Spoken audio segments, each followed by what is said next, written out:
If you're an introvert working in an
Okay, Z's. So, welcome.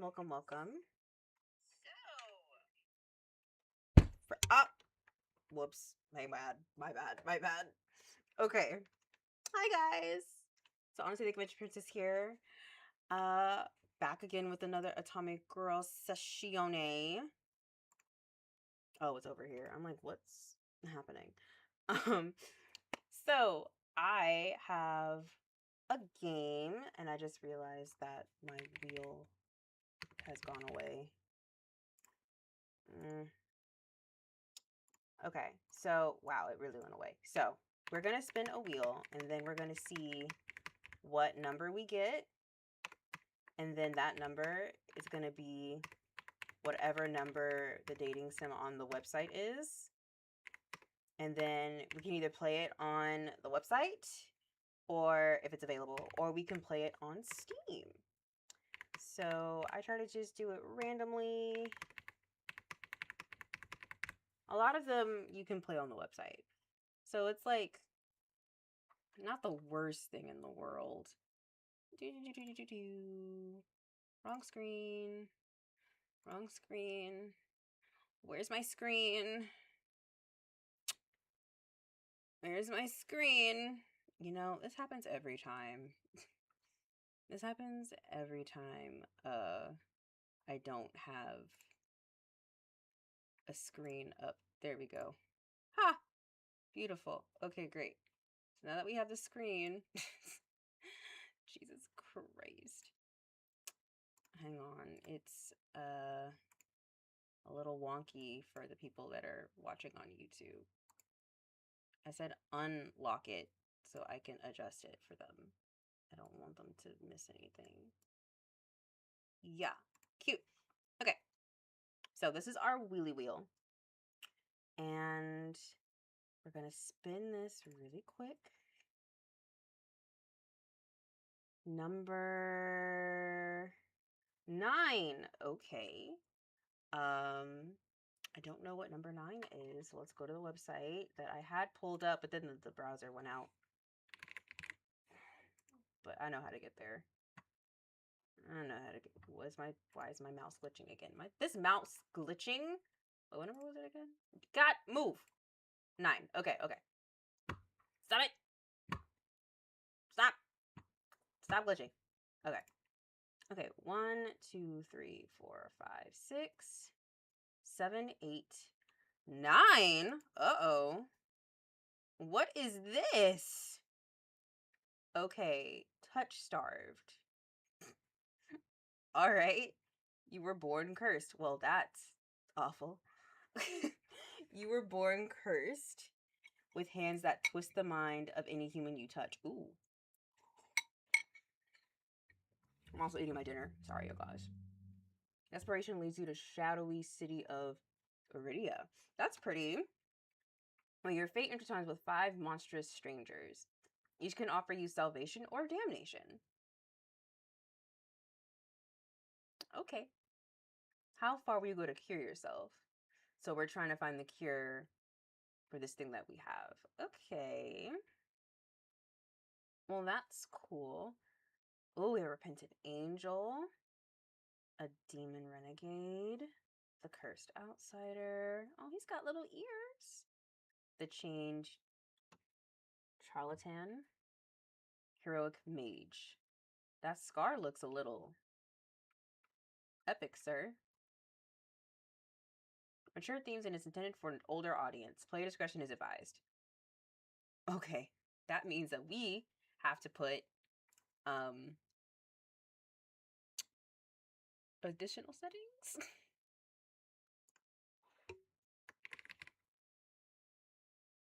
Touch. Yeah, we're gonna do that.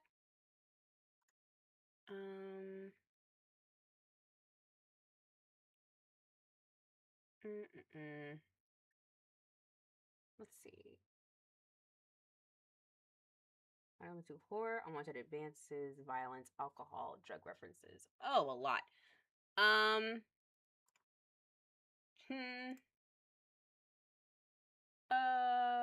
What else? Drugs. I have to put all of these on here. And strong language.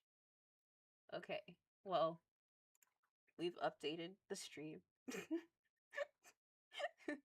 We've updated the stream for this. Okay. So we can download the demo.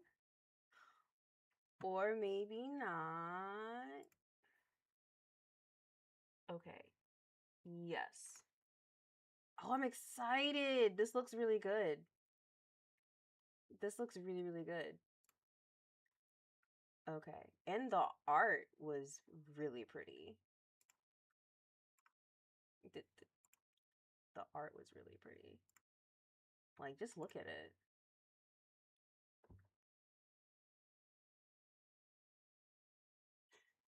Okay. Who should we go for? Who should we go for? You know, I gotta hear their personalities. I made winter gumbo, you guys. I gotta see their personalities. I was like, am I gonna be messy and just go for all of them like we did the last one?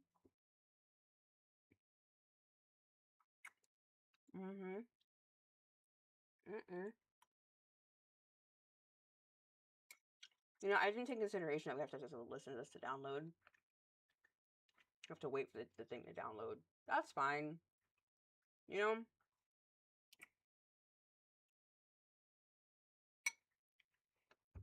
Gives me some time to eat. My friend made this awesome garlic bread with Hawaiian rolls. Highly recommend it. She put cheese in it.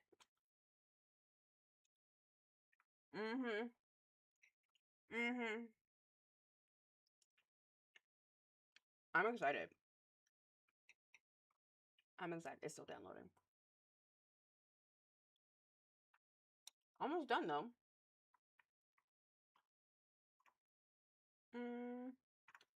Beautiful.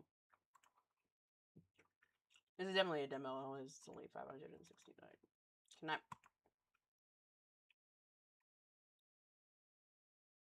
Yeah, open the file. Okay.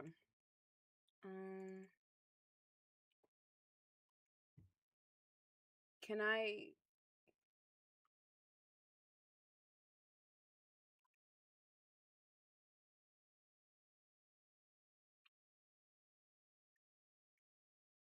Okay. Hold on. It's making me do a bunch of stuff that I don't know how to do.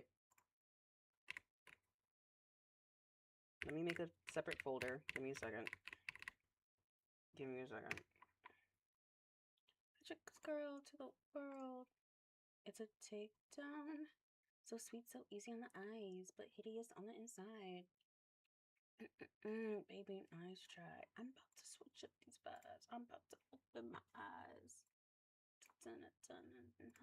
Cause I see your real face and it's ugly as sin. I'm gonna put you in your pace cause you rotten within.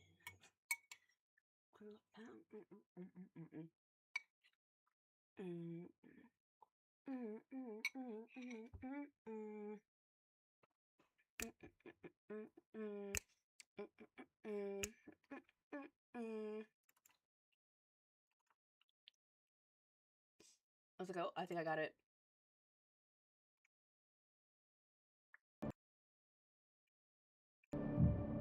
Ooh. Okay. Okay, that's a little loud actually. Let me turn this down. Let me turn this down. Let me turn this down. Okay, vocals. Okay, hang on. That note was great. Ah, she sang that. Okay, now that let me turn this down. Okay, I'm ready. Let me open it again. My bad. Excuse me. That the gumbo is spicy. Okay, here we go.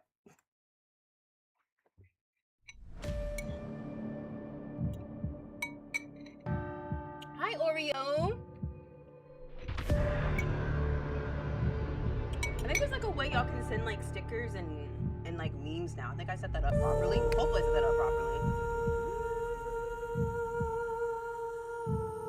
New game. Disclaimer, streamers and content creators should set music volume to 0 in order to disable copyrighted music. This is a demo of the touch start program, not the finished product. Thank you. Hi. Okay. To disable copyrighted music. Okay, well, we'll just put it down low. Hi. This game is called Touch Start, and we're gonna touch start. We're gonna play the demo. Touch Start is intended for an older audience. It contains mature content that includes, but it's not limited to, horror, graphic violence, strong language, alcohol, and drug references, injury, and dismemberment.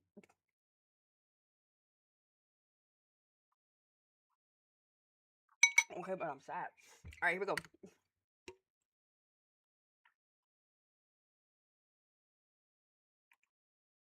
Okay. If you accept the content warning, please click to proceed. Oh. In Touch Start, your choices matter. The decisions you make may result in unique dialogue, interactions, or even choices in red text, which contain exclusive content. Try playing through the demo more than once and choosing different options. You might even uncover a secret ending. Oh, that's cool. And remember, there are no wrong choices, only interesting ones. Sounds like a yes and acting situation. Okay. Choose wisely and save often. Left click. Wow, I can't talk. Left click. Progress text. Wow, I can't talk. Progress text in dialogue. Mouse wheel up, rewind text in dialogue. Mouse wheel down, progress text in dialogue. Spacebar, hide the UI. Spacebar again to bring it back. Okay. Okay. What name are we going to be today? Let's go with Queen. Okay. Choose your pronouns. Yo, she, her. This world began to unravel long before you were born. It all started with fog fall. Spectral mist bled from the seams through where reality was so thin it split. And from that fog emerged monsters, inhuman beings with unnatural powers. Some possessed language and intellect, others were mindless beasts driven by little more than bloodshed. I don't know why I have a British accent. As unrest spread and cities fell, humans cowered in fear while monsters thrived amid the chaos. And then there's me. What I do?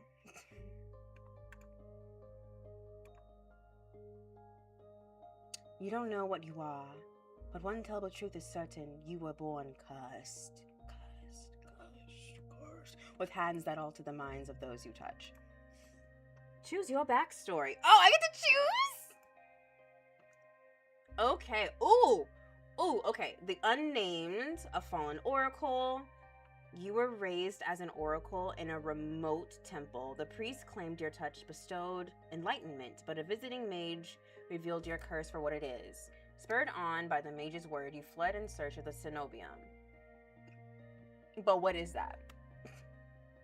You regularly experience unnatural premonitions that rattle your body and soul. An innate sixth sense gives you a heightened awareness of hidden supernatural presence. Interesting. Okay. The exile, a solitary survivor. You were exiled to a life far from civilization. Your only kinship was with an elderly hermit who taught you how to survive in the wild. He lost his life in search of a cure for you, but left you with the final lead to pursue the cenobium. The cenobium must be really fucking important. You're a seasoned survivalist, well-versed in deciphering soulless behaviors. You've gained fluency in various languages and an uncanny intuition of protecting data. Oh, okay. So we're like super duper smart. We know a bunch of languages in that one. That might come in handy. The alchemist, an abandoned mage. I want to be magical. An exile cenobium mage took you in as a child, raising you as her apprentice. She seems to take pity on your curse, but you discovered that she was cultivating you as a test subject. You fled to the cenobium seeking a cure. Well, that's a little messed up. You're an experienced spellcaster with an encyclopedic knowledge of alchemy. I like this one. I like this one a lot. Ooh, but there's like, I might come back and play this again differently, but we'll go with the alchemist today. Your name is me. You selected, okay, this is actually not part of the story. Is this correct? Yes, yeah, we good. Okay, we started. This wasteland stretches as far as the eye can see. There's nothing out here but death. The ever-present stench of decay and countless sun-bleached cast like seeds across the barren land. I could say death doesn't scare me, but honestly, I'm desperate. It's been 2 weeks since I joined a caravan bound across the wastes. Do we mean the wasteland? Or do we mean the wastes? We just calling it the wastes? It's like a nickname? Finding a group that would accept me was a trial in itself. I can hide my hands and deflect probing. Oh my god, it's like a conceal don't feel storyline. I love a good conceal don't feel storyline. Okay. Wicked gave me that. Wicked gave me that. Wicked gave me that. But sooner or later, people always suspect something strange about me. As rations grew sparse and canteens ran dry, this is very well written. Tensions rose, despair began to set in until I saw it. Oh, this is what we see? It's pretty. Aridia, the city of knowledge, one of the last bastions of humanity left in the world and home to the famous Oh, Cenobium is an academy. Oh, that's an academy storyline? All the world's knowledge gathered in one place. If there's any will, I'll find a cure for my curse. It's there. Oh, you just wanted to pan? Okay. All that stands between me and a new life is a final stretch of salt-soaked wastes. Salt-soaked? You mean an ocean? Or so I think until I see the first tendrils of fog snaking beneath the wagon. Is this fog? My stomach sinks at the very whisper of it. A silent storm more devastating than fire, dangerous in cities, but a death sentence beyond them. Oh, there's a fog. A thick blanket of okay, thank you. A thick blanket of fog engulfs us, snuffing out the lantern's light. The wagon lurches to a stall. An eerie silence heavy as the mist falls over us. The only warning we get is a strangled scream. Oh god, am I about to hear a scream in my headphones? Oh, okay. No scream. Stay back! No! The cry dissolves in wet gurgling. Wet gurgling? Okay, see, it always gets me. It always gets me. Hi! Why is it not showing all of y'all's chats? That's weird. Then the wagon finally pitches to the side. I hit the ground hard. Hard. The air punched from my lungs. Oh. When I opened my eyes, the adrenaline lends sudden awful clarity to the carnage. Or the carnage? The carnage? A traitor I once shared bread with lies face down in the mud. They're back.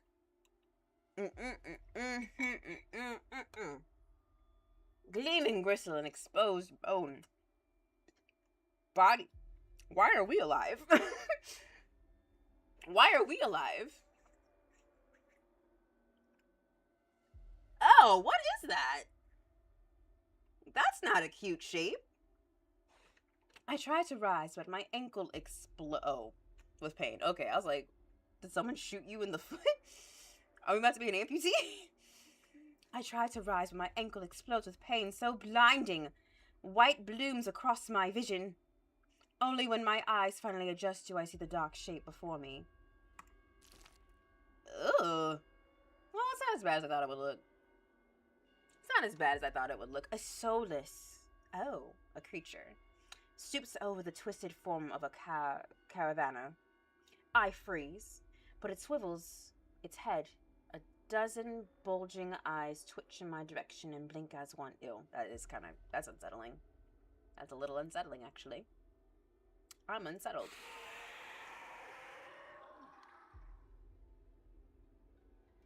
I have got to get used to this. It keeps doing that to me. The soulless lets out an ear-splitting screech and we're getting charged at. But right before it reaches me, the beast barrels past, vanishing into the mist.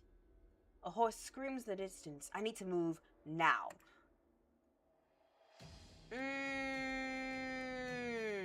Not the battle music in the background.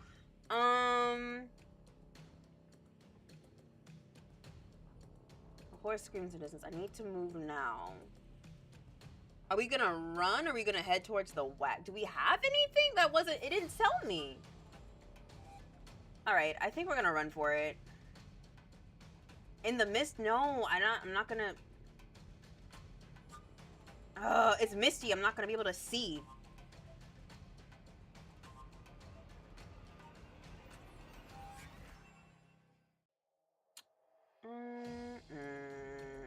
See, I'm really bad at making decisions. We'll go to the wagon. I take cover beside the wagon. Oh, bitch, I thought you were gonna go grab stuff. I thought we were gonna grab stuff. I take cover beside the wagon where the air is thick and greasy smoke. Fire eats through the gaping hole, spluttering where lantern oil mixes with brackish water. Well, we're dead. Every person I see is dead or dying except one. Oh, Holy Mother, forgive our sins, guide us into our heart. We are worthy, we are worthy. A traveler grows by the flames, their hands clasped above their head in fervent prayer. I glance upwards towards the gauzy lights of Iridia, just visible where the fog runs thinnest. I don't pray, but the side of the city is all the reminder I need. I came too far to die here. Yeah. Rapid footsteps record all around. Yeah, we should have ran. Rapid footsteps echo all around me. I turn in circles, frantically searching the opaque mist for the source. But the fog twists and stretches sound. Suddenly, the caravan's driver bursts forth from the fog. Our eyes meet too late. He knocks me to the ground and slips in a patch of mud. The soulless instantly falls on him. Well, it catches the driver by his throat and rakes his stomach with razor-sharp claws. Not on me! Now I got blood on me. Ew.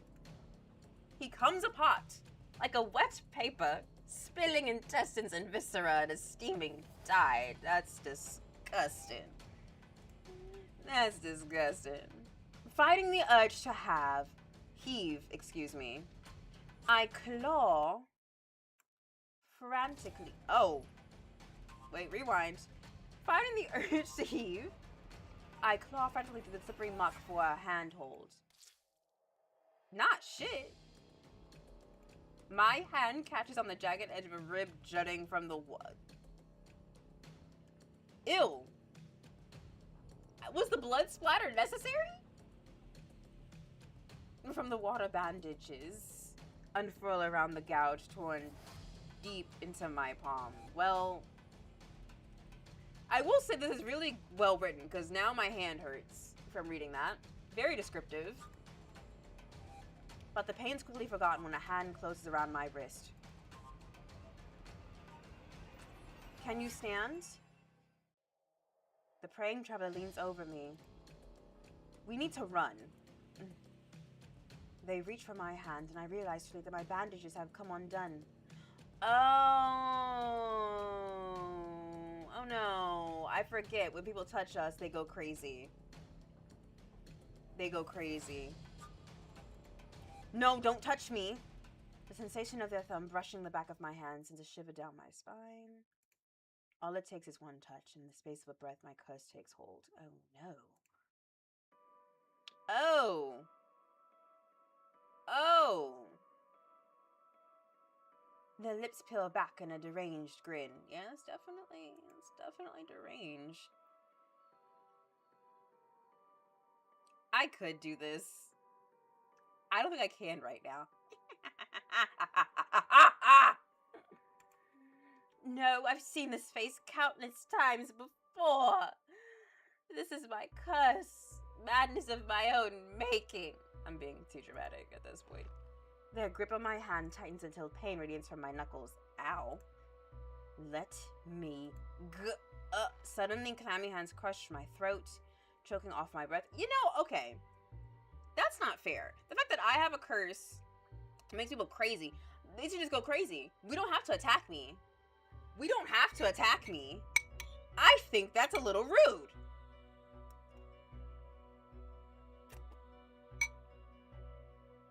I think that's rude.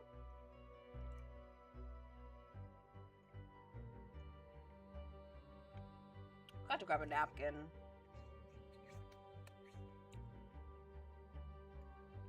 Die, die, die, die, die, die, die, die, die, die, die, die, die, die. Lupus. No one gets that reference I just made. I spit bubbles at the corners of their mouth and flex my face. Ew! I think that's the worst thing that's happened so far. The edges of my vision darken as my lungs shriek for air.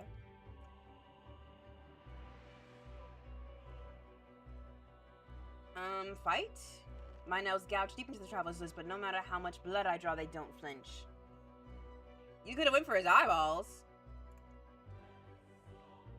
The more I struggle, the tighter the grip grows. My pulse hammers in my ears, slowing with each thudding beat. This can't be happening. I'm going to die. I'm not because of the fogfall or the soulless, but because of my curse. That's ass, actually. That's ass. I'm sorry, babe. Tears sting my eyes. No, not here, not like this. But then their hands drop from my neck, leaving me wheezing for air. My lungs burn with each ragged cough. My vision clears and the traveler's face takes shape, hovering inches from mine, lips still split in that macabre smile, even as blood seeps between their teeth. Ugh. They give one last shuddering breath and slump over, the claws hooked through their stomach. The soulless, oh, okay, shoves the body aside. Its glowing eyes narrow as though grit. Okay, I didn't need the bone break in my ear. As a flash of claws, red spills across my vision. I thought there'd be pain, but as I sink into the murky water, all I can feel is the grit of silt filling my mouth, an icy embrace of shallow water. Oh. This is a lot. I spot an arm resting among an outcrop of reeds, mine neatly severed at the elbow. Should have taken both arms. Without them, maybe I could have survived. Maybe I could have had a home. Instead, I'll die cold and alone in a desolate wasteland. That's depressing. A fitting end for a monstrosity like me. Am I dead? Oh, I'm dead. Oh, am I not dead? Am I not dead? If this is death, it's not as bad as I feared. The cold is gone, as is the choking stench of bog water. This is a bright light. I could drift forever, cocooned in oblivion, until all thoughts and sensation vanished. No curse, nobody howling at me in madness and terror, nothing at all. The thought has a terrible appeal to it. But I take a reflexive breath and air pours into my lungs and out again in a ragged gasp.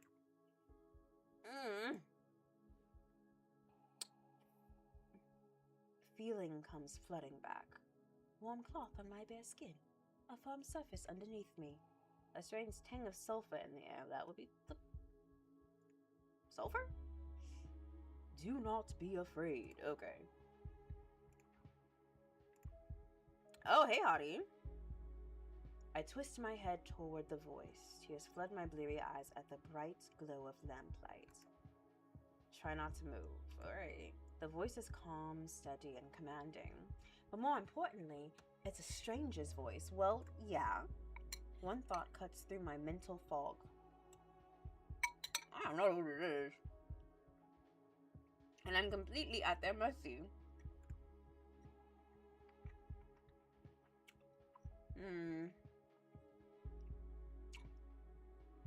I'm sorry, you see this blurry picture? And you're saying stay away from me? Ma'am. My words come out in little more than a creaky whisper. I clamp my mouth shut, hating how weak and helpless I sound. Oh. Not him saying no. No. No. Who the hell is this? I manage to push myself up on one elbow, but my head swims and my surroundings give an alarming lurch. Ew. A stubborn patient. Yes. Yes, I am. Yes, I am. Oh, why'd the music stop? Okay, whatever. And I don't have the strength to dignify that with a response. Instead, I pull the sheet up higher and wipe my eyes until my vision clears. Pretty. Oh my god, he has like the longest mullet I've ever seen in my life. Why is it so long? The stranger, wow, I can't talk. The stranger towers over my prone form. Warm light limbs his pristine medical coat. That's a medical coat? This is a medical coat? This is a Met Gala outfit. I instinctively shrink back. And that's when I realize that I'm completely naked except for a thin... Oh. Well, you are at the doctor. Naked, lying on a low cot, a pair of sharp golden eyes watching my every move. The man's gaze looks to my exposed, unbandaged hands. I plunge my hands under the sheet, though it's too late. He must have noticed what they look like. Strange, cursed, inhuman. The italicized inhuman. I brace myself for this inevitable disgust, but his courteous smile lingers. He just watches. What? Isley. He just watches. In placid silence, I struggle to make sense of my surroundings. Where am I? Who are you? Be calm. You are safe here. Whoever this is, he clearly has no idea who or what I am. I've never been safe anywhere with anyone. Even my own mentor, my teacher, thought I was nothing but a convenient specimen to be used and discarded. I scowl, pulling the sheet protectively around myself. Where are my clothes? The man's golden eyes narrow slightly. A sharp sigh rustles the papers in his hands. Okay, I'm sorry. Is me asking where my clothes are a little much for you? Sir? I see you are not to be dissuaded. I be wanting to punch these men sometimes. Your clothes were torn to shreds when I found you, but I procured replacements. Well, thanks. Give them to me. Bitch. With a soft creak, he rises from his chair, giving me a better view of my surroundings. I mean, it looks clean. It looks cool. I like this. I like this microscope. It's gold. Weird that the sink only has one knob. This tells me that it's probably all cold water, which I don't like. This looks like a medical clinic. Bottles of silvery alchemical concoctions. God damn. Line the counters in neat rows. Well, we are an alchemist. Like, we're really good at that stuff. So I guess this is the person that they're probably gonna be shipping hard. The air makes my nose twitch. A faint whiff of smoke and something distinctly metallic. The fit goes crazy. The fit goes crazy. Okay? Diva. Yes. We're here. We're here. And he's got little test tubes on it. I don't know. I really don't. It was just for samples. What is this? The doctor produces a large, dense bundle of cloth, which he sets at the foot of my cot. He's easily a head taller than most, and I have to crane my neck to look at him. Well, yeah, he looked tall. That's a model. Okay? That's diva.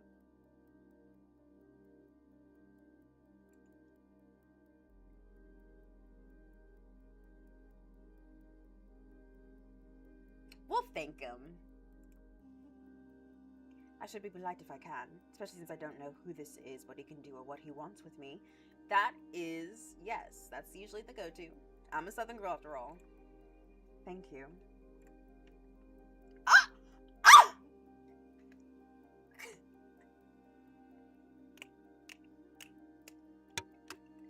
Get this man on a runway! Get him on a runway right now! It's the pose for me! Yes! Yes! You better work! Work! You are very welcome. I will leave you to get dressed. Thank you! With a cut nod, he leads me through a narrow door. I hear a soft click as the lock turns behind him. Now you locking me in the room.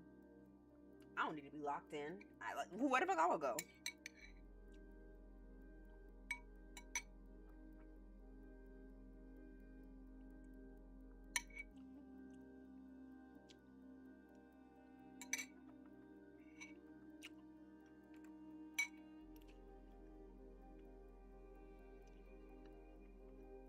Oh.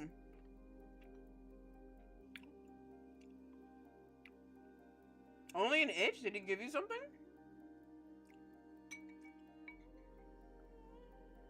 Oh. Okay, so we did get amputated. That's what I...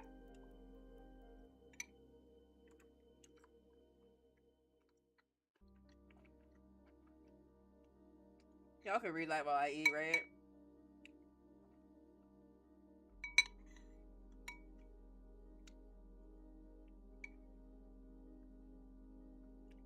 He must be a really great doctor.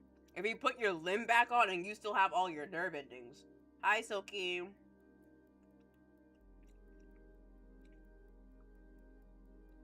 This is impossible. I should be dead, or at the very least, gasping out my last breaths.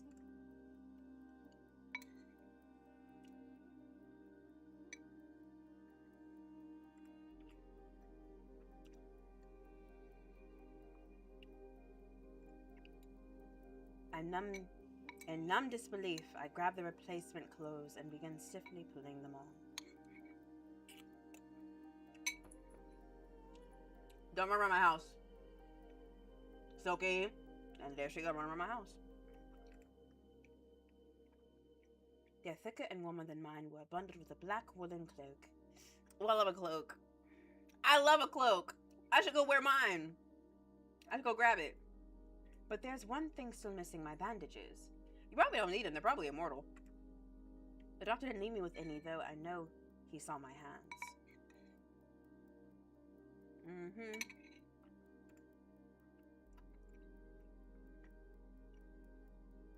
I slide off the bed and take a few unsteady steps toward one of the drawers. This indeed doctor's claim there must be bandages somewhere. I mean, you right. You right. I start opening drawers at random. Of course, that's when the door swings open. Ain't that a bitch? You know, I get it. Are you looking for something? Okay, yeah, doc. I am. I whirl around, clutching a thick roll of clean bandages. Try to step back from him, but my legs bump against the cot. He's gonna catch you, isn't he? He's gonna catch you, isn't he? Your caution is understandable, though if I meant you any harm, you would know. That sounds like a threat, and I don't appreciate that. That doesn't make me feel better in the slightest. Thank you. I love it. I love it when the YN agrees with me. But he makes no move toward me. So I quickly wind the bandages around my hands. Wind. Goddamn.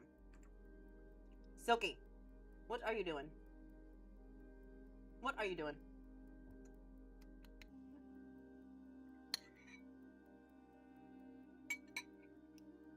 The glowing scars and mottled skin disappear under a layer of clean white cotton. May I ask why you need additional bandages? I can help if you tell me what ails. Stop running around my house! If you tell me what ails you. I doubt it. Traveling to Iridia was a gamble born of desperation rather than hope. Nothing has come close to curing my curse. And yet, my left arm twitches, the arm that was severed before my very eyes. The doctor's unblinking gaze follows my every move. He be not blinking. That's for fuck sure. He not blinking. It's clear he won't drop this without some sort of answer. You know, he's persistent, and you know, I appreciate it. I appreciate the persistence of wanting to take care of me. The bandages protect me, and they warn others to stay away. I've tried every way of covering my hands, and this works best. Most people avoid touching me as soon as they see the bandages. An illness then, or a less mundane affliction spread by contact?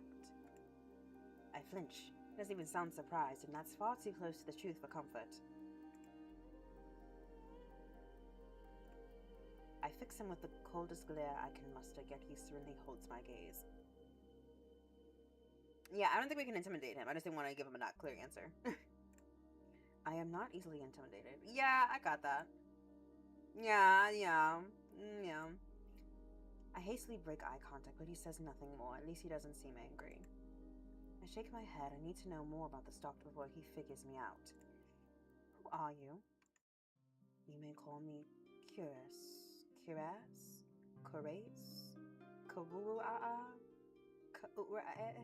I don't know how to say this. We're gonna say Curas or Kudas. Kudas? I'm gonna say Kudas. That sounds cool. You may call me Kudas. And where exactly am I? Iridia, which I assume you was blah blah blah. I can't read. Iridia, which I assume you're. Guys, I have an English degree. I swear to God, I can read. I swear I can read. I have a degree. I swear I can. Iridia, which I assume was your caravan's destination. I can think of nowhere else for a group of travelers to go. Iridia, so I made it to the city of knowledge after all. I should feel relieved, but all I can manage is a vague sense of increasing unease. How did I end up here? I brought you to my clinic, of course. You were the only survivor from the caravan, barely clinging to life. You needed immediate treatment. Which you provided? Yes. He says it so simply, as if I'm a small child and explaining basic addition to me. Okay, that was... Oh, he like... Diva. Diva! I love him.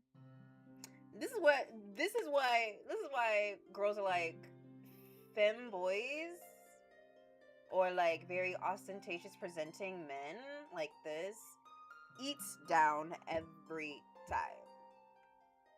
Eats down every time. Silky, come here. Come on. You're doing a lot. Come on. Yes.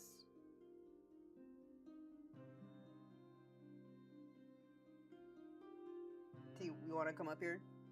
I don't know if you have room to lay back here.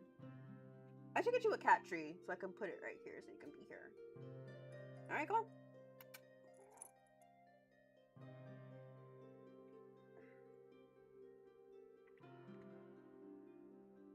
He says it so simply as if I'm a small child and he's explaining basic addition to me. I frown and flex the fingers on my recently healed arm. Aside from being a bit stiff, it feels fine. Thoroughly attached to me. You're saying that you stitched... Oh, wrong voice. You're saying that you stitched my arm back on? Pardon. A Solus attacked the caravan and ripped everyone to shreds. It tore my arm clean off. But when I woke up here, I spent my entire life learning from a Cenobian mage, and I know of no alchemy or magic that could reattach a severed limb. Even if he somehow could heal me with magic, I should be able to detect traces of it. But I sense nothing out of the ordinary. The doctor... Yes, Diva, you better close your eyes. Yes, Diva.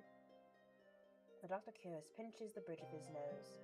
He sits back down in his chair, quiet for a long time. I do not know where you come from, but Iridia is a city of knowledge and deadly secrets alike. Information is power, and one should not give or receive it freely. Since you refuse to divulge your secrets, I will not divulge one. Okay, Diva. Okay, girl. You want some lip gloss? I do not even know your name. You are new to Iridia, so I will overlook specific breach of etiquette, but do not expect others to extend the same courtesy. Do you understand? Okay, bitch. My bad for being distrusting.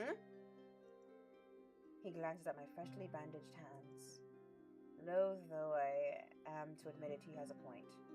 I am a complete stranger to him, yet he saved my life. I take a deep, steadying breath. This time when I speak, I sound a bit more like myself. Quincy. My name is Quincy. Sorry, Sylvie. It is a pleasure to meet you, Quinte. There's a little more warmth in his smile. Oh, is he look at him! He's so pretty. I see the little... yes, give this man a modeling contract today. Give this man a modeling contract today, okay? Thank you for saving my life. I tend to smile in return, even if he won't explain how he did the impossible. There's no doubt in my mind that I'd be dead if it not for Kudas. Kudas? Are we saying Kudas? Is that what we decided to say? Kudas? Think nothing of it. Diva. You better work. Cover girl. Work it, girl. I'm not sure if he's just being excessively courteous. He's being a diva. But his words only raise more urgent questions. I have to ask. Why did you save me? You don't know me. Oh! The question seems to startle Kudas. Fuck, I can't say. We're just gonna say his name different every time we fucking see it. I could hardly leave you to die in the wastes. Assisting those in need is the very essence of a doctor's duty. Sure. I've never met a doctor who has also handed out free clothes. My fingers find the edge of the cloak. There's a subtle but directly embroidered pattern around the hem. I try to think about what price Kures might demand for such well-made clothes. No, I suppose not. Forgive my presumption, I rarely come across such a fascinating patient. I blink. What did you just say?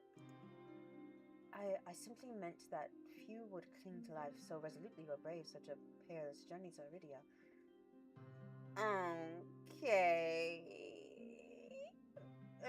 Okay. What you trying to say, sir? What are we trying to say? I could not help but be wrong voice. I could not help but blah blah blah blah blah being curious about you, Quinte. His voice tips to a soft murmur, and he abruptly looks away from me. Is this you flirting with me? What is this? What are we doing right now? What are we doing?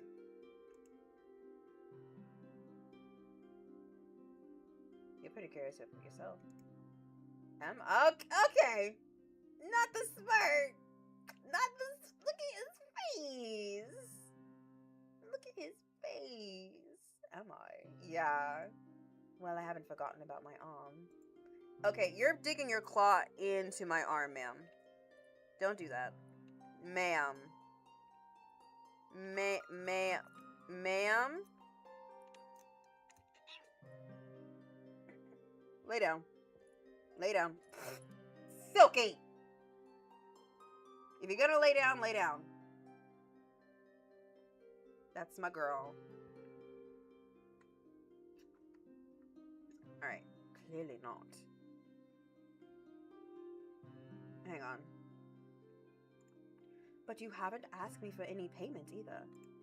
I require none from you. Travelers do not have an abundance of coin, and leaving you destitute to the strangers would be unethical. Well, thank you for being ethical, babe. I fall silent, unsure of what to say. Nobody would help a whore like me for free. There has to be some kind of catch or trick, right? Not me shaking. Oh, it's just a knock. I appreciate the knocks not being as loud as it was in the other dating sim we played yesterday. Ma'am! Lay down! Thank you. Duty calls. Yeah, okay, babes. Unfortunately, you are not my only patient today. Unfortunately? What is this supposed to mean?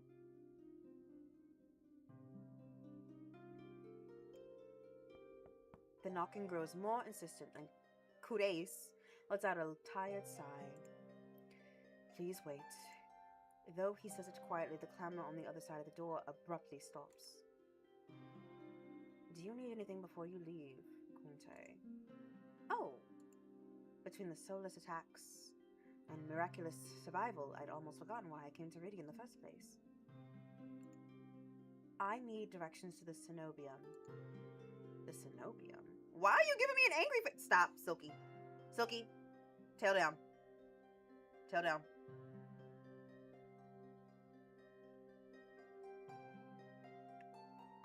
The Cenobium? The look on his face is downright chilling. He pauses, choosing his words with cold deliberation when he speaks again. Whatever you seek, it is very unlikely we'll find it there. The Cenobium's gates open for precious few visitors, and even if they opened for you, you would not like what you found inside. My heart sinks. Is he saying that I came all this way for nothing? Risked life and limb, literally? For nothing? No, that can't be. I've only just arrived, and Aridi is the largest city still standing. There has to be a cure for me here. And if not the Cenobium, where would you suggest? Do you know anyone else in Aridia? No, bitch, I just got here! I shake my head. Okay, ow! Silky, don't knee in my leg, please. What the fuck? Girl! Then I suggest a local guide. Head to the Wet Wick and ask for Leander, the leader of Adderstone. Okay. Excuse me, the wet what? The Wet Wick. He sounds deeply unamused. He looks unamused. Follow the Adderstone postings. They are difficult to miss. When you meet Leander, tell him I sent you. That isn't much to go on, but Kuraas points toward the back door. You will be safe so long as you do not draw attention to yourself. That's easier said than done. I've always been a magnet for the worst sort of attention. If you require my assistance, you may return whenever you wish. Aww, well, he's so nice. Oh, well, he's a doctor. Though he's smiling, there's no note of finality in his voice. Resigned to my dismissal, I slip out the back door. I find myself standing in a narrow and rather gloomy alley. I pull the new cloak up over my nose, stepping over the contents of empty chamber pots. Ew. Something weighs heavily inside one of the cloak's pockets, my coin purse. Every last coin that I'd scraped together for the journey to Rydia is still inside.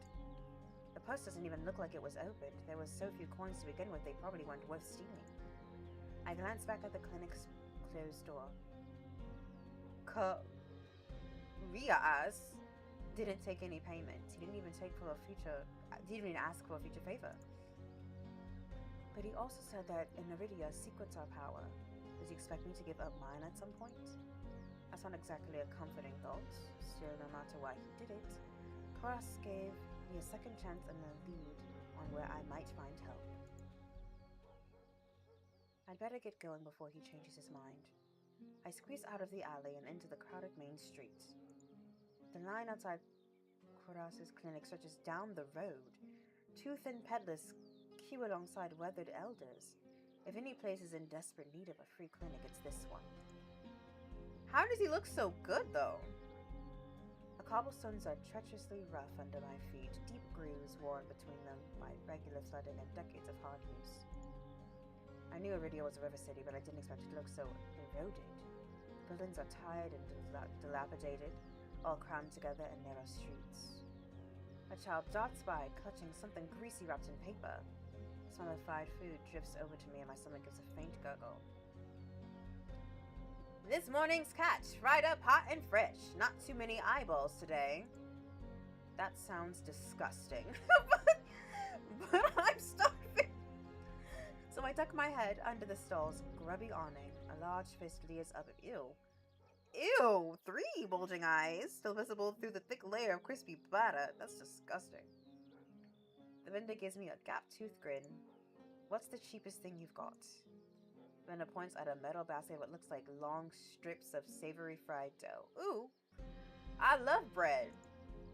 Fresh, long last. 3 copper apiece. Don't burn your mouth. I take the coins out, count them gingerly. At this rate, I might not even be able to afford dinner. Reluctantly, I drop the payment on the counter and take my meal. 2 streets later, I pass under a wrought iron archway adorned with dangling gowns of red and pink lilies. The buildings in this quarter are dizzying riot of color. Painted walls and tinted glass. That must be the entertainment district. Right, Silk? Is that the entertainment district? I love how you're blending into this black stripe on my dress. No one can see you. The buildings in this quarter. I already read that. Where's my cursor? Everywhere I look. Sheer red and pink curtains flutter in open doorways. Musical voices call out invitingly. Incense mingles with the pungent scent of flowers, barely covering the salt and musk of warm Yeah, entertainment district. You're in a brothel area. Yeah, I love it when I'm right. Why are you not clicking? What's happening to my mouse?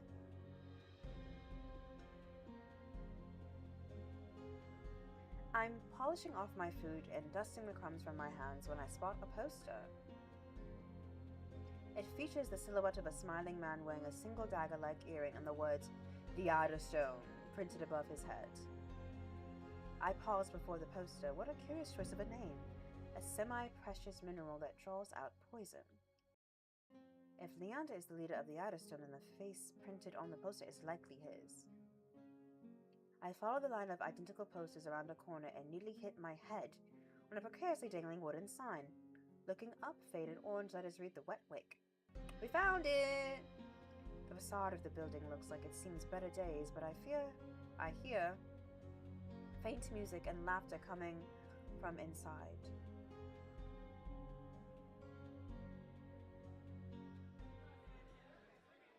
Ooh, a bar. It's not even midday yet the Wick is packed. Sounds packed. A loose collection of Iridians crowd the bar, picking up the tables and gathering in spaces between. They speak amongst each other in hushed voices, their faces drawn and grave. This is hushed voices to you? This is loud as hell. A cursory glance doesn't turn up anyone with a dagger-shaped earring, and I'm considering searching the bar when a loud voice carries across the room. Now, I'm no prior or curator, but I'm not much for paperwork or pencil pushing. And honestly, I don't even think these robes come in my size. I crane my neck, but the crowd is too dense for me to see the speaker. Gather around, I want to show you all something. Okay. There's no time to move out of the way. Oh, well, I guess we're gonna get trampled on. The audience surges towards the center of the room in a sudden torrent. I'm caught and swept along with them. Oh, I can't read. I'm caught and swept along with them. Hey! The clatter of falling chairs and tables being shoved aside drowns out my complaints. I thrash and throw out my elbows as heavy bodies press into mine. My hip knocks into a table. Ooh. I grip it, holding on tight to steady myself, but the crowd has stilled. A pair of gilded boots stride across the tabletop. If you want, If you want nothing but guidelines and practical policies and needless bureaucracy, you know where to go. I drag my eyes upwards. You know who he looks like? Has anyone seen Treasure Planet? He looks like the lead character in Treasure Planet if he had light eyes and was, like, older. He's pretty. It's like if Flynn Rider was hotter. You know what I mean? Like if Flynn Rider was, like, get your claws out my leg. Embarrassingly hot? That's this guy.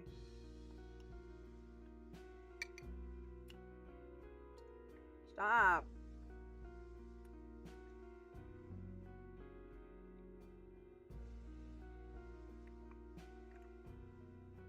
But I'm not going to wait for word for one from on high. I mean, you do you, boo.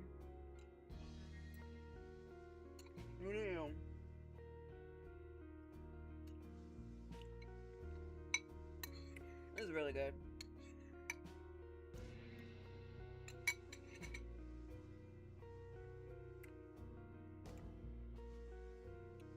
Get your claws out my dress. His impassioned words provoke nods and excited whispers. But nothing is as captivating as his brilliant smile.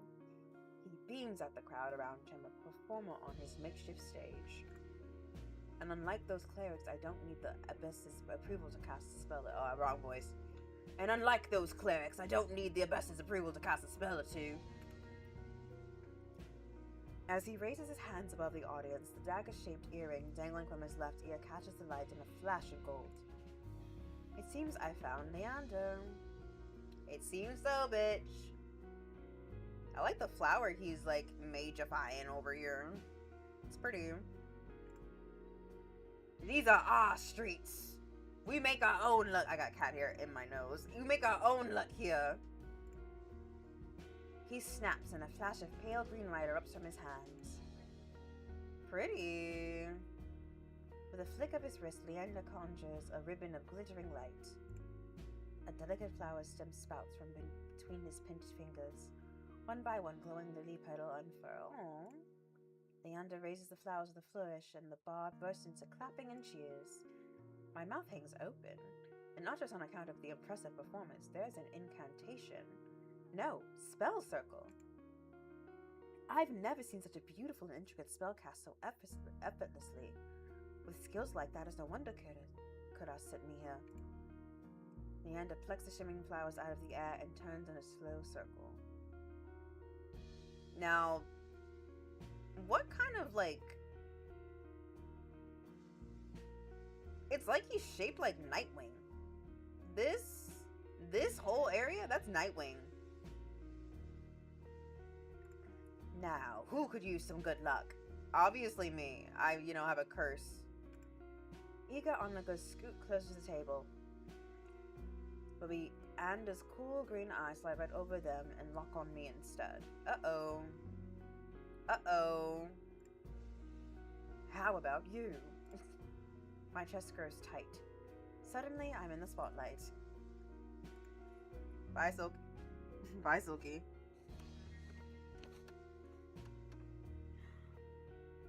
I'm gonna take it. I reach out and take the flowers from him, all too aware of my trembling fingers. There's no weight to them, only a faint warmth that radiates from the stems.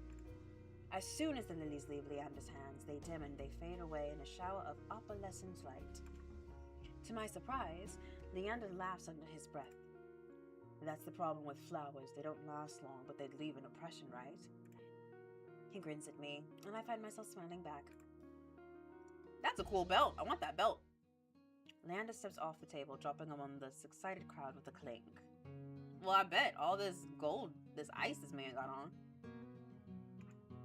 All right, show's over. Back to work, everyone. The audience disperses and Leander heads toward the bar. Now's my chance.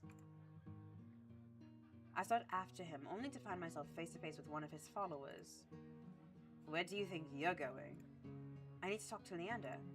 Uh-huh, you and half of Lowtown. Leander's busy right now. Addistone business. Come back tonight. After the moment we shared, surely Leander could spare a word. But The follower crosses her arms. Oh, it's a bitch. Unmoved, I glance over her shoulder, hoping to catch a glimpse of Leander. As though sensing my— oh, shit. Why does eyes do that? That was scary. As though sensing my gaze, he looks up, and for a moment our eyes lock. Then Leander turns away to murmur something to the group gathered around him. The follower moves to block my view. You hear me? I'm not looking for trouble. This Dr. Curtis said I should find Leander. That's... She's interrupted by a hand resting on her shoulder. Curtis sent you? He said you... Oh, wrong voice. He said you could help me. Leander nods at the woman and she steps aside wordlessly. Yeah, mofo! Get out my business! Follow me. He leads me to the crowded bar. There's so little room that his broad shoulder presses against mine. I tense, but he doesn't seem to mind at all. Sorry about that. The Addison watch out for one another. But they can be overprotective at times. I feel like he should have an Australian accent, but I don't think my Australian accent is that good. Sorry about that. The Addison watch out for one another, but they can be overprotective at times. Yeah, I'm going into British, so I haven't. Lesson learned. Leander flashes me a broad grin. You're new to Rudy, aren't you? He says it with a genuine air of curiosity. Do I stick out that much? No, but I'm certain I'd remember seeing a face as lovely as yours around Lowtown. Oh! He's a flirt. He's a flirt. A little more direct than the last guy, but he's a flirt. My eyes drop to the polished countertop. I'm not used to flattery, and being this close makes eye contact difficult. You know, babes, I'm the same way. I totally understand. I totally understand, babes. My eyes are starting to hurt. As if on cue, the bartender approaches us. What'll it be? Surprise me and add anything my friend wants to my tab. Water's good. That will be my response. I don't want to have what he's having. Water's fine. While the bartender leaves to fix our drinks, Leander leans his elbows on the counter. His sleeves ride up, revealing a long raised scar. Catch myself following its winding path across his... Oh! Does this scar start here? Oh my god. It starts here?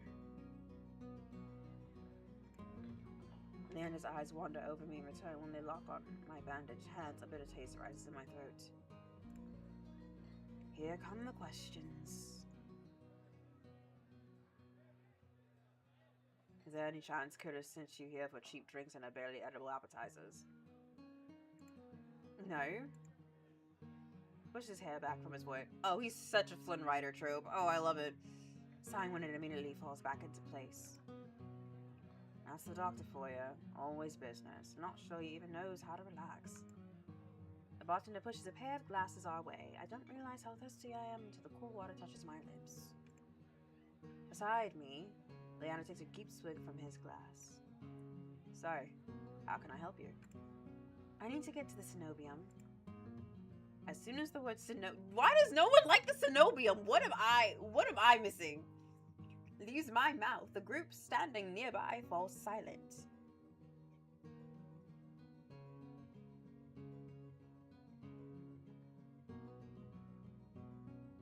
From the wary looks thrown my way, it's clear I'd broken some taboo. Ah, it had to be the cenobium. Leander pushes away from the counter. Let's continue this conversation outside. I rise to follow him. What am I missing about the cenobium? Am I missing something? Leander leads me into an alleyway tucked behind the wet wick. Layers upon layers of frayed and faded Addison posters plaster the walls. Seeing them side by side, the resemblance between Leander and his printed likeness is impressive, if abstract.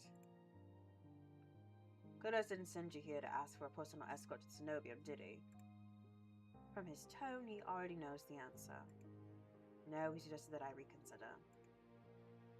Yeah, here you are, asking about a guide anyway.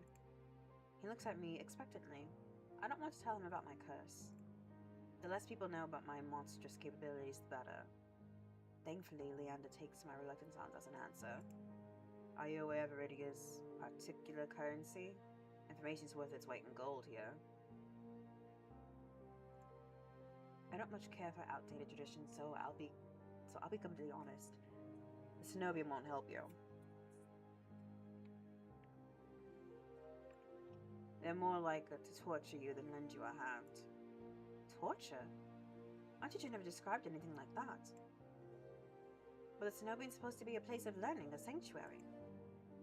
The Cenobium has always been heralded as the last bastion of human knowledge, a shining beacon of hope in a fading world. If any place held answers, it would be the Cenobium. That's why I came here. Leander nods patiently. You're not the first person to fall for their propaganda. I grew up idolizing the Cenobium. I wanted nothing more than to join their ranks to learn magic from the best. Make a real difference. I was young and blinded by the legends and the legacy. I was damn naive. He shakes his head. All it took was one trip here to Lowtown to show me the truth. Unless you've got a heavy purse or high-born blood, Cenobium doesn't give a damn. They'll never open their gates for the ones who need help the most. Well, that sucks. I have a whole curse in my body. It's all a lie. Things that seem too good to be true are often just that. Such a simple statement, and yet it leaves me reeling. Leander watches me as though weighing something in his mind. Well, that doesn't mean you're hopeless. Far from it. I founded the Addison to help people like you. We settle disputes, lay fail soulless. Hell, we've even been known to patch a leaky roof or two. Whenever troubles you, we can help. Free of charge. I'm shaking my head before he's finished his speech. My patience is wearing dangerously thin. I appreciate the offer, but my problem can't be solved by a group of good Samaritans. To my chagrin, Leander doesn't look remotely surprised. Then you're looking for help with something serious, something not even Curtis could crack. Must be a truly remarkable problem if you came all the way to Iridia searching for help. Tell me, how can I help you? Leander may not work with Cenobium, but if his demonstration was any indication, then he's even stronger than the mage who raised me. She couldn't do anything about my curse, but maybe. Indecision gnaws at me. I don't know if I can trust him. Just not like I have any alternatives. I hate to admit it, but this might be my only path forward. My confession comes out in a strained whisper. I'm cursing. He looks me up and down, taking in my face, my eyes, and finally my hands. Is that why you bandage your hands? My touch is dangerous. It changes people, hurts them. Before I've even finished, Leander pulls his left glove off. He flexes his fingers and grins. Alright, let's see it. As he offers me his hand, a prismatic flash of magic ripples across his palm. An enchantment for protection, but I'm already shrinking backwards. I can't. I don't care how confident Leander is, I won't allow myself to hurt him. You see this kind face unrecognizably warped? I don't want to hurt you. I'll be fine, trust me. I've seen enough curses and hexes to last me 2 lifetimes, but I'm still standing. Do you really think Curtis would send you here if I couldn't handle it? How should I know? I only met him today. I love her. I love her. Like, how should I know? I only met him today. I'm twice as good as any Cenobium mage. If anyone can help you, it's me. Very Flynn Rider-esque. I like this guy. You don't know what you're asking me.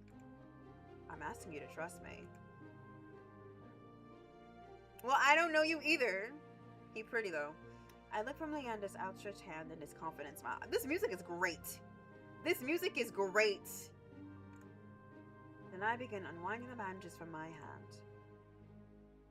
If you lose control, don't say I didn't warn you. You can tie me up as it makes you feel better. Bitch, don't. Shut up. Shut up. His attempt at levity does little to comfort me. With each joint I expose, I grow increasingly certain that this is a terrible idea. But if he's bothered by how my hands look, he doesn't show it. Alright, deep breath on my count. My fingers hover shakily over Leander's palm. 3, 2, 1. Oh, I don't know. Oh, I don't know. Do we touch him?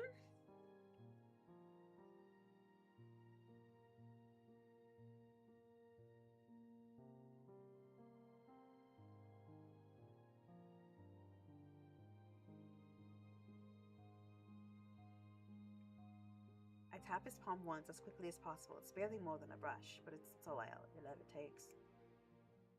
Heart racing, my eyes dart to his face, but Leander only smiles gently. Say? It can't be. When I reach for his palm again, Leander catches my wrist before I can pull back. I told you, there's really nothing to worry about. He trails off when my thumb grazes the soft skin of his inner wrist. I search Leander's face for traces of madness, but his eyes remain a clear, soft green. Neither of us speak as I trace the contours of his palm, lost in an awareness I wasn't anticipating. She probably hasn't touched anyone in years. That must be an surreal experience for her, actually.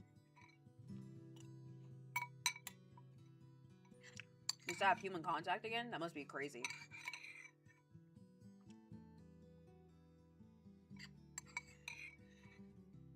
I'm happy for her.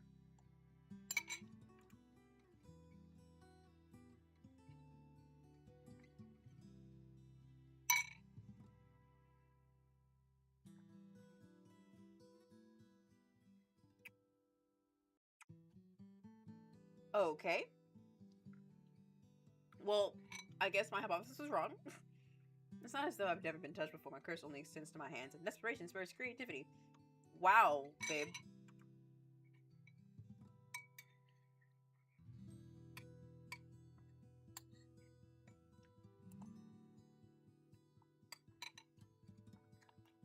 She wanted us to make sure that we knew she wasn't a virgin. And, I mean, okay, fine. Whatever floats your boat. But yeah, to hold someone's hand is nice. So I get it. But all that pales in comparison to this. I've never experienced such intimacy.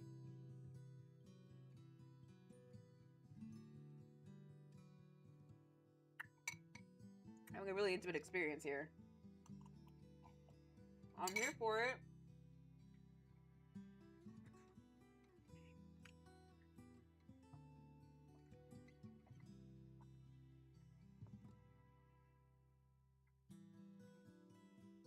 Aww.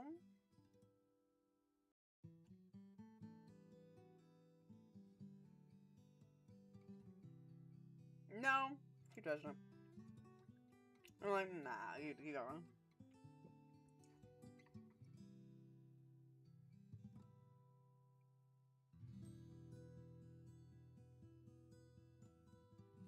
Yeah, I think it matches the one from his collar to his cheekbone. Could be the same wound. Yeah, I think the scar on his arm goes all the way up his body to his face. Like someone tried to slice him. Trying to give him the Toji special.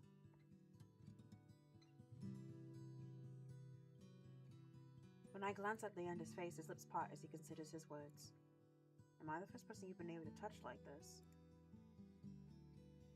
My hand goes still on his arm. So far. We don't have to ask me these questions. Then is it everything you wanted? No. When I nod, Leander turns my hand in his to inspect the gleaming fissures crisscrossing my knuckles. There's no revulsion in his face, no fear. He looks up at me and grins. It's not every day I meet someone who's as enticing as gold. Okay. The wink was a little weird. The animated wink was a little weird. The wink was a little unsettling. Okay. Okay, sir. Okay, sir. I draw my hand back and take a steadying breath. My head feels like it's stuffed with cotton. Habit alone guides me through the motions of rewrapping my hand, although my fingers tremble too much for the bandages to lie flat. I can't believe that worked. I've really forgotten my manners. May I ask your name? Wow, he actually hasn't asked my name. It's Tay. This curse of yours is unlike anything I've ever seen before. I can tell you're careful, but it's best you kept this between us. Are you staying in Lowtown? I pause. Room and board was something I'd yet to consider. Someone's gonna ask me to live with him. I don't know. Let's get you properly settled then. Cute. Cutie. Cutie. The wick is noticeably quieter. Without their leader, most of Leander's followers have dispersed, or in a few cases, fallen asleep beside their drinks. Come on, guys. Where's the etiquette? Where's the etiquette? Got any rooms left, or did my lot grab them all to sleep it off? The bartender, who now realizes I was just an innkeeper, slides a key onto the counter. The usual room? Leander's laugh sounds slightly strained. Oh, you do this a lot, don't you? Because you're blushing right here. You're blushing right here, sir. No, not today. It's just for fun. It's just for my friend. Right. Stay as long as you like. You two have fun. Okay, no, it's not. Have fun. Leander clears his throat and holds the key out to me. I hesitate. Wrong voice, Tay. I hesitate. My coin purse barely holds enough for a day's worth of meals, let alone a room. How much do I owe you? Nothing. My treat, since you shared your secret. Food, drink, a warm bed, anything you need? Carefully, I take the key from him. It's small but heavy in my palm. I can't hear myself because these headphones are on, so these accents I'm doing must be going all types of crazy and stupid. Because I can't hear myself. I never expected to have a warm bed in Iridia, let alone free meals. Thank you. Iridia is twice as dangerous as it is wondrous. Be careful out there. And if you need a reprieve from what haunts you, come find me. I like him. He's not as divalicious as the last guy, as Kudas, but he's cute, he's sweet. It's giving Flynn Rider. I nod, taking one last look at the gleaming bronze key before tucking it into the pocket of my cloak for safekeeping. Leander gives me a friendly wave before returning to the bar. Why I look like that? Dust glitters in the sparse rays of light, illuminating the room. The furniture is tired, the walls cracked, and a large lumpy bed serves as the centerpiece. I can't remember the last time I slept in a bed. I never imagined I'd sleep in one tonight. Damn, I really hate your teachers, ma'am. You never had a bed?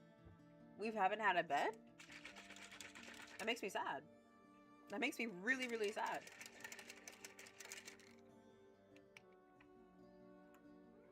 When I collapse into the bed, the springs let out a shrill squeaks. Finally, I can allow myself to rest.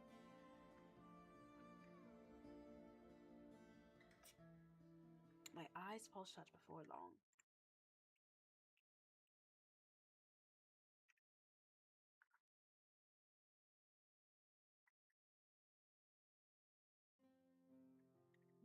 I wake, the pale sunlight glittering through the narrow windows.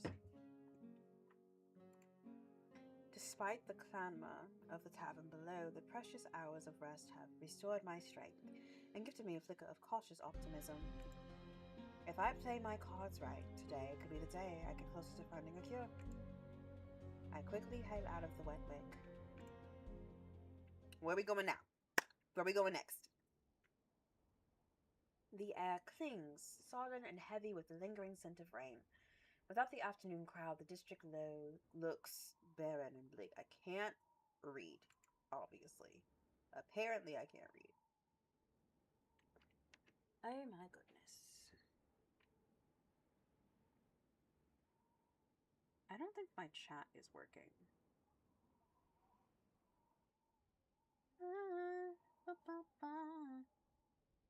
Ba-da-ba-ba-ba.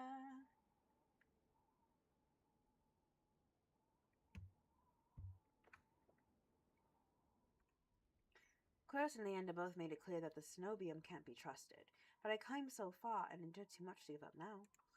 I need to see the Cenobium for myself. Oh, we're gonna be stupid, is what I'm hearing. Is what I'm reading. We're gonna be tactfully stupid.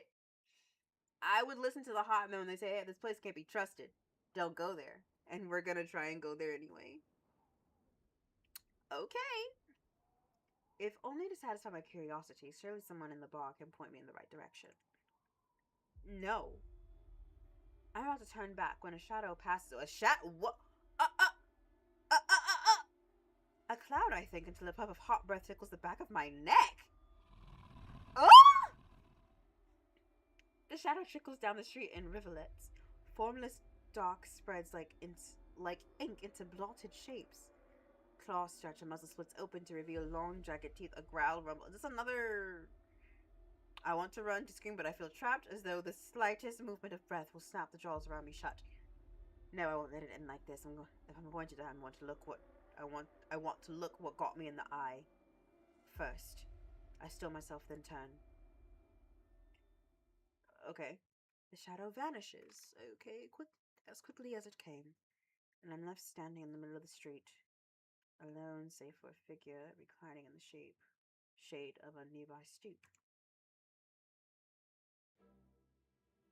Oh! A monster. That much is clear from a glance. One that could nearly be mistaken for human were it not for the tufted ears, the tail curled around his ankle. It's giving kitsune, or the dusk pink eyes with pupils that sharpen like needles when they fall on me. We lock gazes and the monster uncrosses his long legs. His hair gleams a shade of red that reminds me unsettlingly of blood where it curls around his collared throat. Jumpy, aren't you? Jumpy, aren't you? His tone is so light and carefree that I glance over my shoulder to make sure he's speaking to me. When I look back, the stranger props his chin on his knuckles and regards me with an inscrutable grin. Did you see the shadow just now? It was massive, moved like a beast. Even as I speak, I'm aware of how ridiculous I must sound, but the stranger's smile doesn't falter. The only beasts I've seen are the wicks drooling regulars, though this did catch my eye. Why do you have my key? With the flick of his wrist, my in-room key dangles from his finger. It turns on its chain, glitching when it catches the light. Is he wearing thigh-high boots? Are these thigh-high boots, sir? My hands fly to my cloak's pocket and, sure enough, find them flat. He crooks his fingers, beckoning. I've already taken 2 steps toward before some stifled instinct stops me. Something feels wrong. I'm still on the edge, drumming with so much adrenaline that the stranger's shadow flickers at the edges of my vision. I always seem to attract the worst kind of attention, but I can't get rattled now.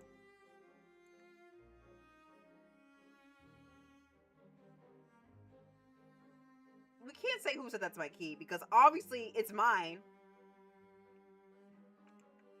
My key, how'd you find it? What can I say? I'm a snooker for shiny things. Okay, bitch. Obviously. He smiles wide enough to reveal sharp fangs. So he's a little fox. A little trickster. A little devil. And that's fine, I guess. I saw you drop it. You really should be more careful, city like this. Somebody might take advantage. A bold-faced lie said without a hint of irony. I didn't drop my key. I didn't sense any magic either. He must have stolen it somehow. I approached the monster, careful to keep an arm's length away. He doesn't look dangerous, but the most deadly ones never do. Oh, his little ear! Aww. The stranger's chain softly clings with the tilt of his head. His ears flick. Keeping a distance? I'd be stupid to trust you. You think I stole your dinky little key from all the way over here? Yeah. Yeah, I do. Yeah, I do, actually. He gives an exaggerated sigh. I'm good with my hands, but not that good. Do I really look like a common thief to you? Yes. He's got me there. The sheer fabric of his sleeves alone would be too expensive for most street thieves. Hell, his shoes look like they cost more than I spent traveling here. And then there's the shop behind him. No matter the city, potted pink curtains only ever mean one thing. Oh, is he a gigolo? Or is he a brothel owner? Yeah, okay. I'm not looking to buy, and I doubt I could afford your services anyway. Luckily for you, I don't charge.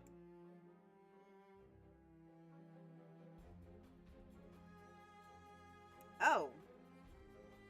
Freaky little thing. The man runs through his tongue over a fang, and for the first time since I stepped into that shadow, I feel something other than dread. My face grows hot. What? I didn't mean to assume. I'm flattered, really. Did you think you could pay to pet my ears? What? What? What? I just need my key back.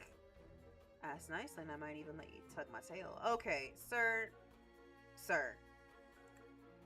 Just throw it here. So, some spindly little street urchin can't snatch it and run. He raises my key and tilts his head so he can watch it dangle back and forth. I suppose I could just claim your room for myself. Not that I'd be caught dead, slumming in the wick with the rest of those slack-jawed imbeciles. Okay, bougie bitch, you want an award? What is this? You're obviously not from around here, so tell me, traveler, what misfortune brought you to this wretched place? His voice practically drips with derision. I don't know, I like the first two guys better. This guy seems so pompous. I'm not telling you anything. What could have possibly drawn you to this dreary little pig pen, I wonder? I want to give him a Valley Girl accent. I think it'd be funny. Little pig pen. He literally watches the arc of my key swimming around in his finger. The leather's shit, the food's dreck, and there's entirely too many monsters for a human to feel safe. Unless... Dagger's sharp eyes flick towards me, the gleam bright with amusement. Unless you're just dying to consort with monsters. Wow, why are you an asshole? Why are you an asshole? Sir, we don't need to be an asshole to me. I just got here. By now my embarrassment has worn away, leaving some ringing patience in its place. If this is a shakedown, it's the most frustrating one I've ever endured. I can't walk away, he has my key! How'd you know that I spent all my money, starved, and nearly died in the swamp just so I could crawl into bed with the first thirsty monster I met? That earns me a burst of breathy laughter. He gazes at me under his dark lashes. I mean, face card, don't decline. I will give him that. The face card is not declining. Aren't you funny? Could you be any more obvious? I have been told subtlety is not my strength. Okay, babes. So, your place or mine? No, bitch!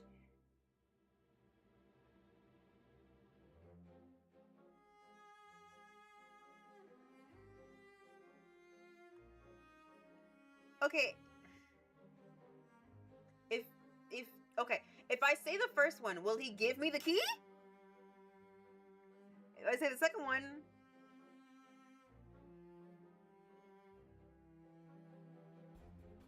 Are we still playing along? What's that first one? If only I had my key, I might be able to invite you up. His languid gaze glides from me to the key and his hand and back. Take my hand and we'll go together. No! God, motherfucking damn it. Okay. The more he flirts, the more convinced I become that this is some kind of trap. No matter how innocent monsters look, they always have tricks up their sleeves. And something tells that this one's more dangerous than in that zone. Even if he has a lovely laugh. I don't know what you want or why you're messing with me. But I'm not coming any closer until I know you aren't going to attack me or bite.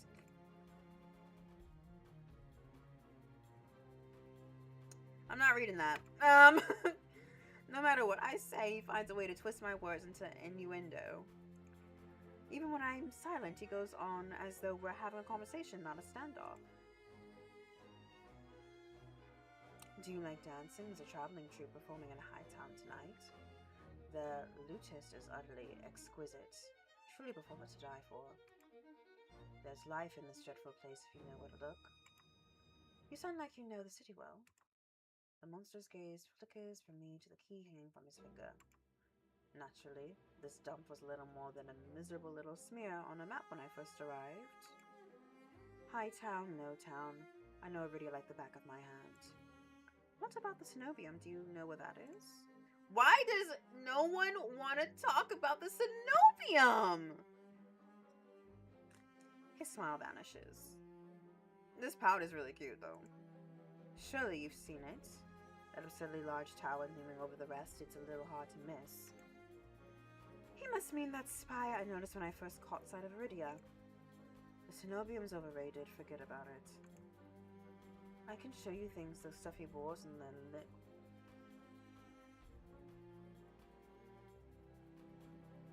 They're limp what? They're limp what? They're limp what? Couldn't even dream of. What do you say? How about the two of us have a little adventure? No. I've already got plans. Oh. Have you some pressing matters at the Cenobium? Lunch dates with librarians, tea time with the most esteemed abbess? That's my business. What's it matter to you? I square my shoulders and the amusement bleeds out of him. Your loss. The stranger, finally bored of his own tedious game, extends his hand towards me. The key rests on his palm, neatly dividing skin and leather. When he makes no other move, I reach for the key, but as soon as my fingers graze smooth brass sand spring shut around my elbow. Hey! He yanks me down and I stagger, my shoes slipping on the steps. For a sick moment, I fear my bandages will unravel under his touch, but he's careful not to disturb them even as he grips my arm. Why is he looking at me like that? I knew I smelled blood. You reek of rodent death. And that fucking doctor. What's wrong with Kuraz? What's wrong with Kuraz? I love him. His diva ass. His voice, once silken, lowers to a smoky growl. The shadows around him seethe and boil. And something else. He murmurs against my throat, nose grazing my jaw. His breath trails down my neck, sending a thrill of dread through me. His wide, flat eyes gleam with naked hunger as he gazes at me. Let go! Just when I feel he'll bite, his grip loosens, his eyes widen with awe. It seems I underestimated you. You're there? The stranger's ears flatten and he releases me with a short breath. I yank my arm back. I manage my bandages. He twists around to see a woman duck out from the curtains behind him. Her Cenobium uniform is nearly identical to the one my mentor kept tucked away in her closet. I leave you for all of what? 10 minutes? And you're making trouble again? Will you quit harassing the tourists? The stranger, Via I take it, rolls his eyes and flashes the cleric a withering smile. So suspicious. Can't you see this is a friend of mine? A natural liar. He grins at me and his tail swishes coyly. Not a tail swish. The woman pushes her lips at me, clearly unconvinced. I open my mouth to correct him, but Via cuts in. I was graciously offering my dear friend some free advice. Though his voice remains light and cheerful, his expression darkens.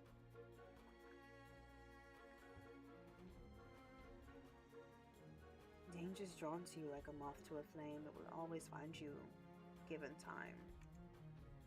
The woman clicks her tongue as though she's heard this recital 102 times. Word to the wise, don't take free advice from lazy foxes lounging in the streets. This crook would sell water to a drowning man for the sheer enjoyment of it. She shrugs off a wilting look from Via. Oh, please. Any friend of yours knows it's true. Now hold still. Via rides gracefully at her approach. She pushes his hair aside so it drapes over one shoulder, exposing the long line of his neck. And suddenly it dawns on me that the jingling I heard earlier wasn't coming from his harness, but a heavy iron chain wound around a hitching post and padlock at the back of his collar. The woman produces a crowded keyring from her pocket. She rifles through a dozen identical keys before selecting one and slotting it into the lock. Come on. Most your friends tagging along on our merry little soulless hunt. They're hunting for souls inside the city? Words momentarily fail me. The cleric regards me with a polite, if tight, smile before marching down the stairs. Via lingers. He stretches his arms over his head with a yawn, and I try not to stare at the way his stomach flattens when he arches his back. You're going to see what's safe with me. Try not to get yourself killed, Via hops off with the stoop and bounds after the woman. His tail sways merrily, as though he hadn't just lied and threatened me. Okay. Did you try that thing I mentioned? The Levanchonat? That the one where you take 3 fingers and... Actually, don't tell me. Knowing you is probably disgusting. Knowing you is probably disgusting. Via's airy laughter echoes down the street. It's only after he and the cleric have vanished from sight that I realize I'm missing something. Wait. Reflectively, I shove my hands into my pockets and find it, the room key. I race it to the light. Sure enough, it's my key, but the realization is hardly comforting. I don't know what Via's game was or what he wanted from me. All I know for certain is that the Cenobium saw fit to leash him, a fate I could share if that's what his vague warning meant. I let my eyes drift skyward past the lanterns gently swaying in the breeze, the Cenobium faintly visible through the haze. Just one glimpse is all I need, then I can put this all behind me. This time, the key goes into my coin purse for safekeeping. I know that's damn right. Who else we gonna meet? Who else we gonna meet? Oh, okay, it's pretty. It's easy enough to follow the winding streets climbing uphill towards the distant tower. Hours later, legs aching, sweat beading on my forehead, I finally find... You know, I just realized she's doing a lot for someone that just got stitched up and an arm put back on her. I don't think it's even been like a couple hours yet. Well, maybe now is that we've like climbed to the Cenobium, but still.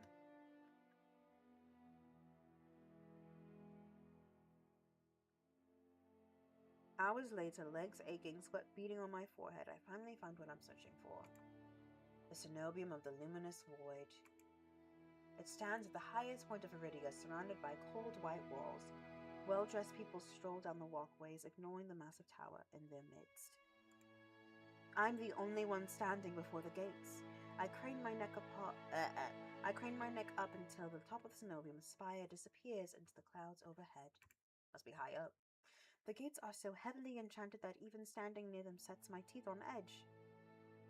Alchemically reinforced locks, invisible alarm sigils, and who knows what else.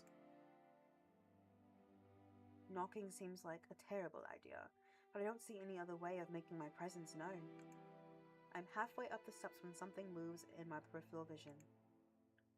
A shadowy figure crouches beneath one of the white walls. They reach and tug on a vine as if testing its strength. Oi, you there! The shadow vanishes as quickly as I spotted it, and a gaunt-faced man in a crisp truckle uniform marches up the steps toward me.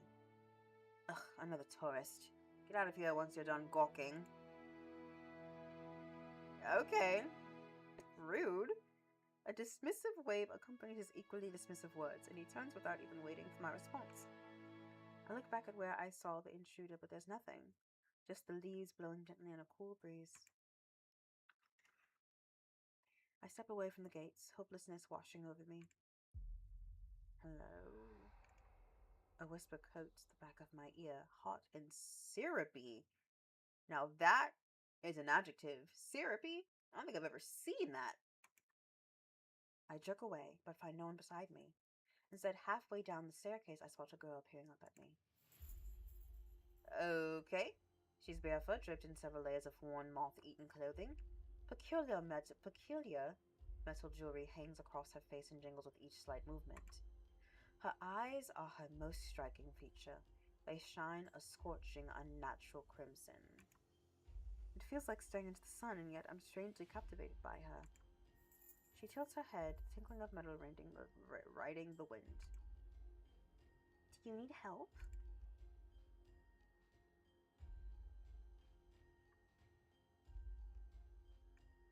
I'm unsure how to respond. The air is charged with a mysterious energy, as if each of my words is worth its weight in gold. but after the experience I've just had, I'm not too keen on trusting strangers. No, I don't. The giggle she makes is a chiming, fluttering sound. Don't worry, I won't hurt you. She dips into a polite curtsy. My name is Iris. I was like you once, hopeless and alone. The ones in the tower won't help you with your pain. I might be able to, though. I don't like this. I try not to dwell on the fact that I'm recognizably desperate. Instead, I focus on her vague offer as I descend the steps. You don't know what I'm looking for. You need what everyone needs in this world. A miracle. Iris turns and my thoughts abruptly scatter. Pitted skin snakes down her Wait a minute. Pitted skin snakes down her shoulders, looming from a gaping hole in the back of her neck. Roo. A shuddering breath escapes me. The fuck?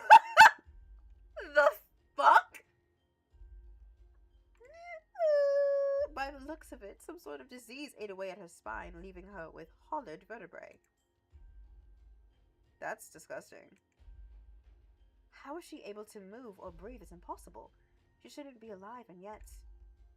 I only get a glimpse of her before she faces me once more. This time looking a bit bashful. I know it's not pretty, but that's not what matters. The sea spring can cure anything. It can cure you too. I don't trust this. Her shining eyes flick to my bandaged hands and up again, so I nearly miss it. I stand there, wordless. It's a twisted miracle, but a miracle nonetheless. She extends a hand out to me, her delicate fingers outstretched. I can't take you there if you like. You can decide on your own when you see it. Her hand is frail, marred with tiny wounds. It's the epitome of vulnerability. The complete opposite of the Cenobian's mocking impenetrable gates. And if I say no? It's your choice. The truth is, I don't have much of a choice. Not right now, at least. I wonder if Iris knows that somehow. If there's any hope of finding a cure, I need to follow every lead, including seeing this is hurting my ears, seeing this sea spring for myself. I'm scared. I'm scared. I'm scared. What does this mean?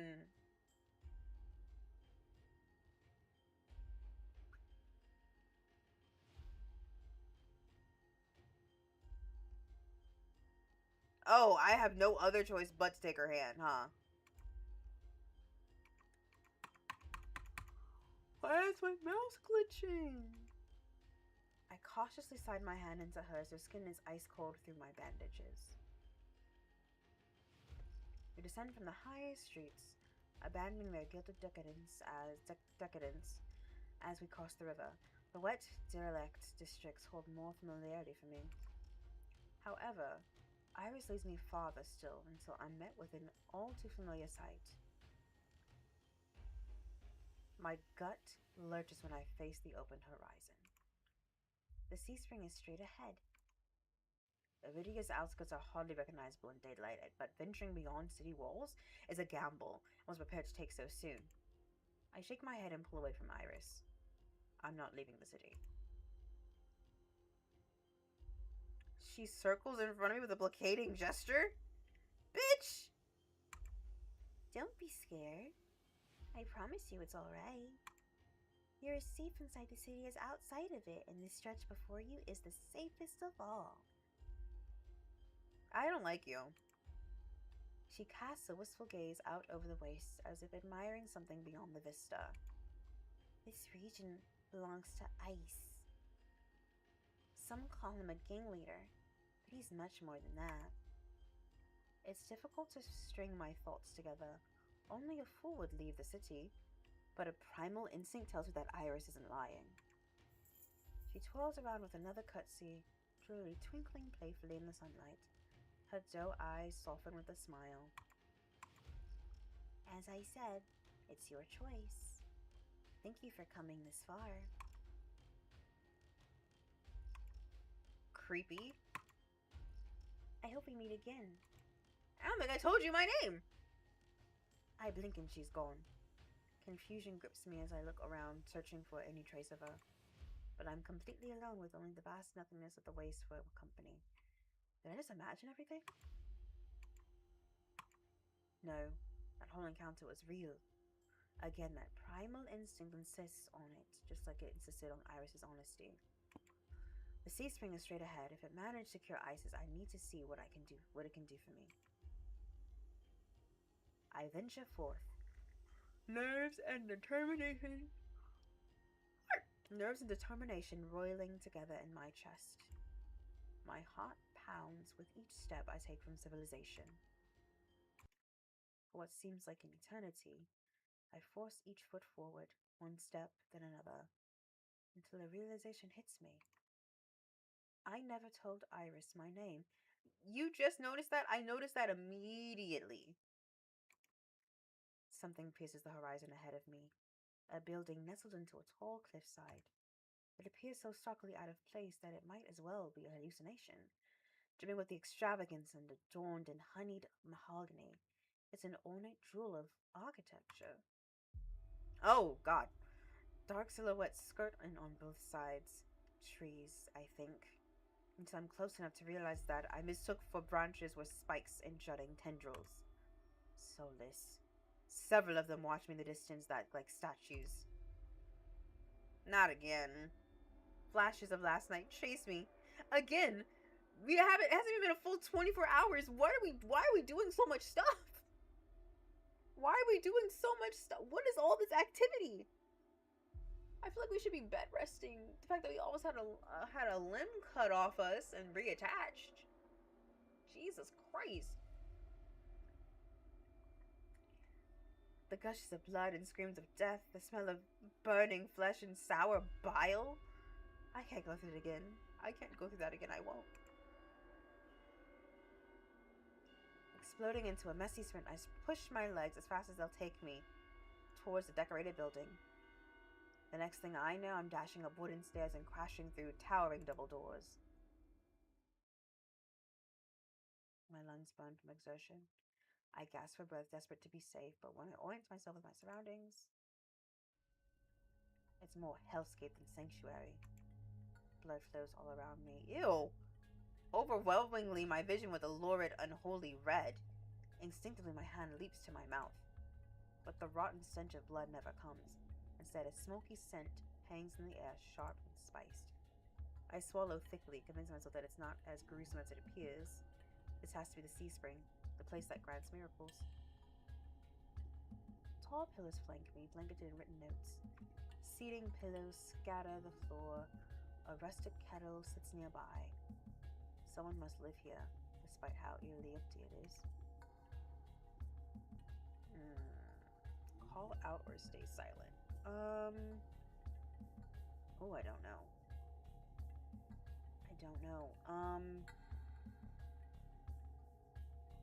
If someone lives here, let's call out. Let's see what happens. Hello? Is anyone here? My voice echoes across the cavern without response. I approach the paper-covered pillars. Maybe something here can tell me more. I reach for the topmost, the closest one, or the bottommost. For the top. Reach for a note that's higher up. It reads, "No one will read this, but it's not for anyone else. This is evidence I existed in this rotten, grim world. Even so, I wish I could have stayed longer. The bog girl will be lonely without me. I should have told her how the rest is scratched out. I wonder who wrote this." Before I can ponder it further, a sharp chill runs down my spine. Something's watching me. I quickly set the note back, my eyes darting around the wooden deck, but it's still empty. Finally, I look towards the sea spring. That stillness hides something deeper, something wrong. Hey. Just a hey. I spin around and come face to face with a pack of soulless. They chitter and growl, tendrils and spikes flaring threateningly, all different eyes and species but sharing one identical trait, glowing crimson eyes. I try to back away, but my heel teeters over the sea spring around the corner. Watch your step, it's deeper than it looks. That voice again. At the sound of it, the soulless freeze, their snarls quieting. Are they like his pets or something? Who is this? I search for the voice's source and find it above me, lounging in the rafters. Oh, he's pretty. And the gloss little sparrow. Or I feel like he gives me like Damien vibes from Vampire Diary. No, not Damien. What's his name? The one with the black hair and like the piercing eyes.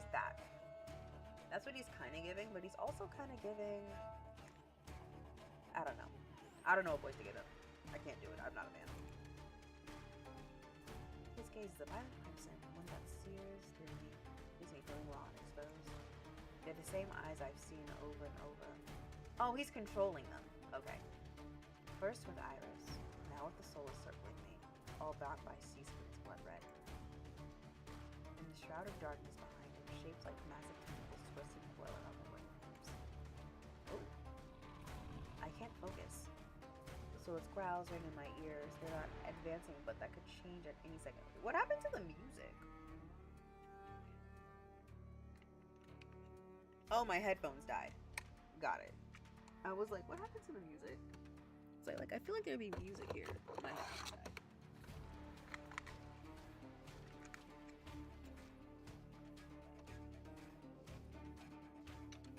Oh, his music slaps.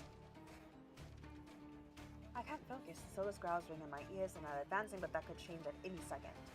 Panic rises in my throat as I struggle to track them. Hey. Eyes on me. My stomach rolls as I tear my eyes away from the soulless. Don't ignore someone who's talking to you. It's not polite. Okay, fucker. There's like things trying to kill me in front of me. Sorry if I had to look away for a second. You're lucky you're high. For a moment, anger knocks my fear aside. Who is this bastard? Yeah.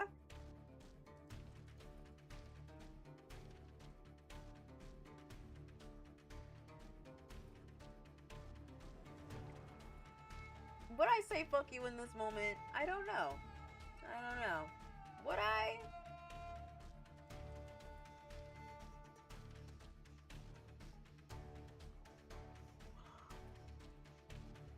I'm so bad at making decisions.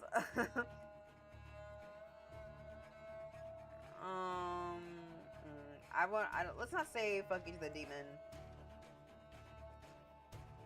I'm kind of distracted by the soul is about to maul me. Only on my command. Not. It changes name to bastard.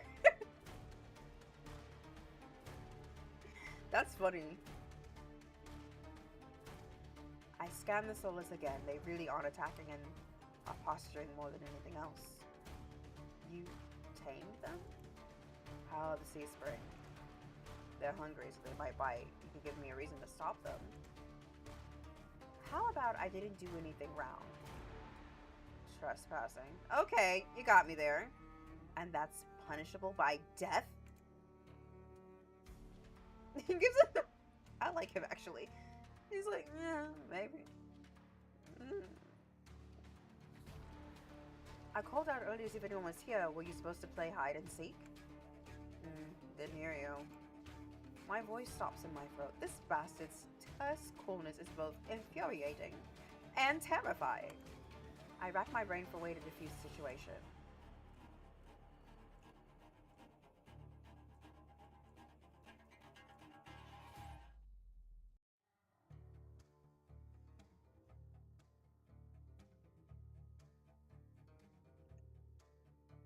Tell me what you want. I'm not in the mood for guessing games. Your hands. What?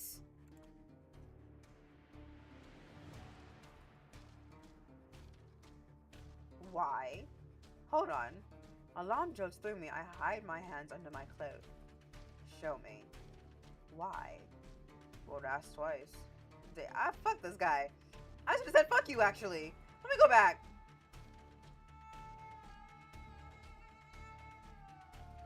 Let me go back.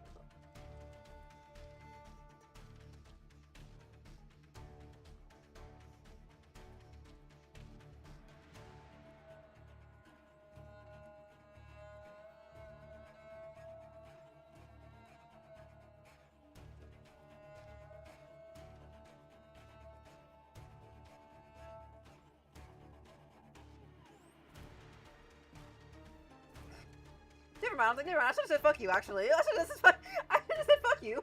What is this? What is this conversation? We'll work on it. I scan the souls again. They really aren't tacking and not posturing with anything else. It's as if they're waiting for commands. Did you tame them? How the sea spring? They're hungry, so they might bite. You give me a reason to stop them. How about I didn't do anything wrong? Trespassing.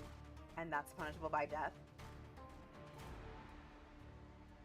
I called out earlier to see if anyone was here. Were you supposed to play hide and seek? Didn't hear you. My voice stops in my throat. This bastard's terse coolness is both infuriating and terrifying. I rack my brain from a way to defuse the situation.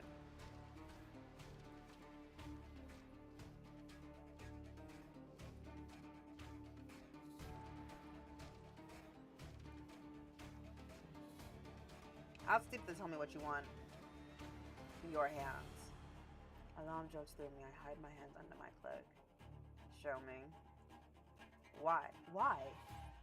Won't ask twice. It's rude. With a sharp exhale, I reluctantly hold out my bandaged hands. Are you getting off on what is this conversation? What is this conversation? How did we even get here? How did we get here? Wait a second. Are you getting off on this? Unwrap them. He rushes to my face and fire to my tongue. I should give him a piece of my mind, but not when his souls are one command away from ripping me to shreds.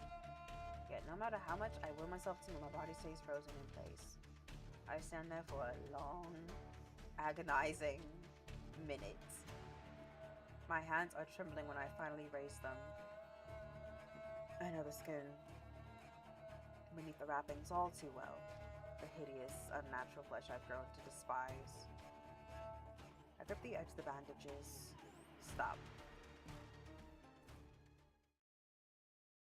With a weary sigh, the man slides off the beam and lands with a thud that shakes the panels underfoot. Okay, sir. Why are you holding your belt like you're at the end of a runway? He's a monster. Tall and imposing with a presence that commands the room like gravity. Lantern light sculpts his face in sharp, unforgiving lines. So he's got a sharp jawline. Cool. Subtle clings of metal accompany each of his footsteps. The closer he gets to me, the faster my heart pitches. I can probably hear it too. What does he want? Is he going to kill me? I step backwards and find nothing to set my foot on. I forgot my back was to the sea spring. I fall. Jesus Christ, bitch.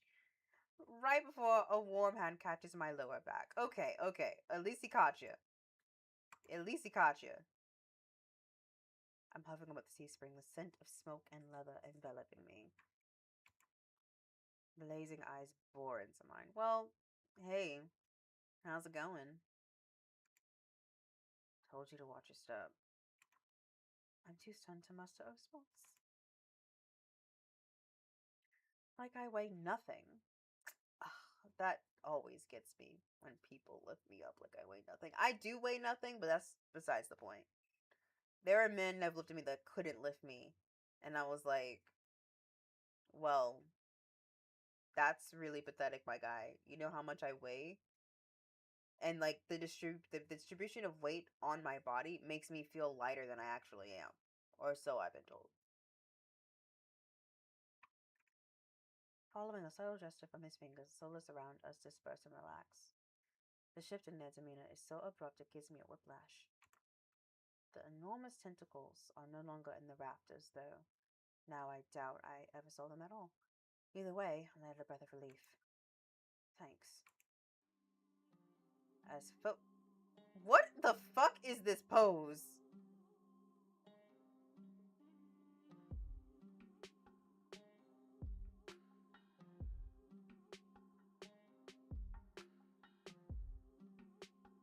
Y'all can't really hear the soundtrack, but it eats. As focused on me as he was before, the monster pays no attention to me now. He kicks some seating pillows out of the walkways, checks the contents of the kettle with a scowl. Oh, is he hospitable? The sudden disregard is almost insulting. So that's it, I'm not a threat anymore. Never wore one. Okay, bitch. Don't. I can't with this pose. What is this pose? And then why'd you threaten me? People get honest when they're afraid.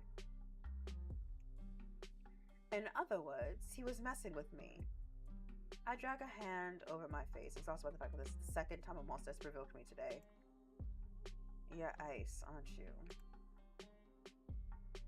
Depends who's asking. Why are these men divas? One of your friends told me this was your territory. She also said you were a gang leader. But there's no one else here. I thought there'd be more people.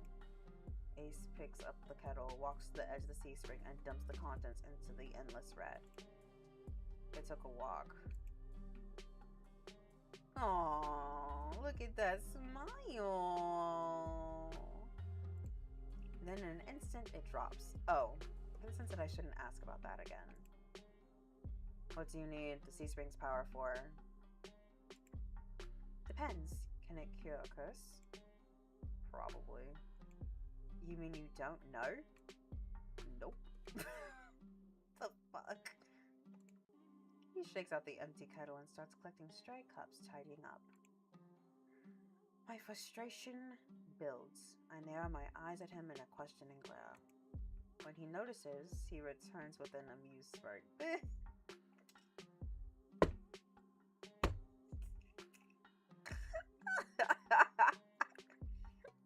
Why is this man a diva? This is literally a queen. I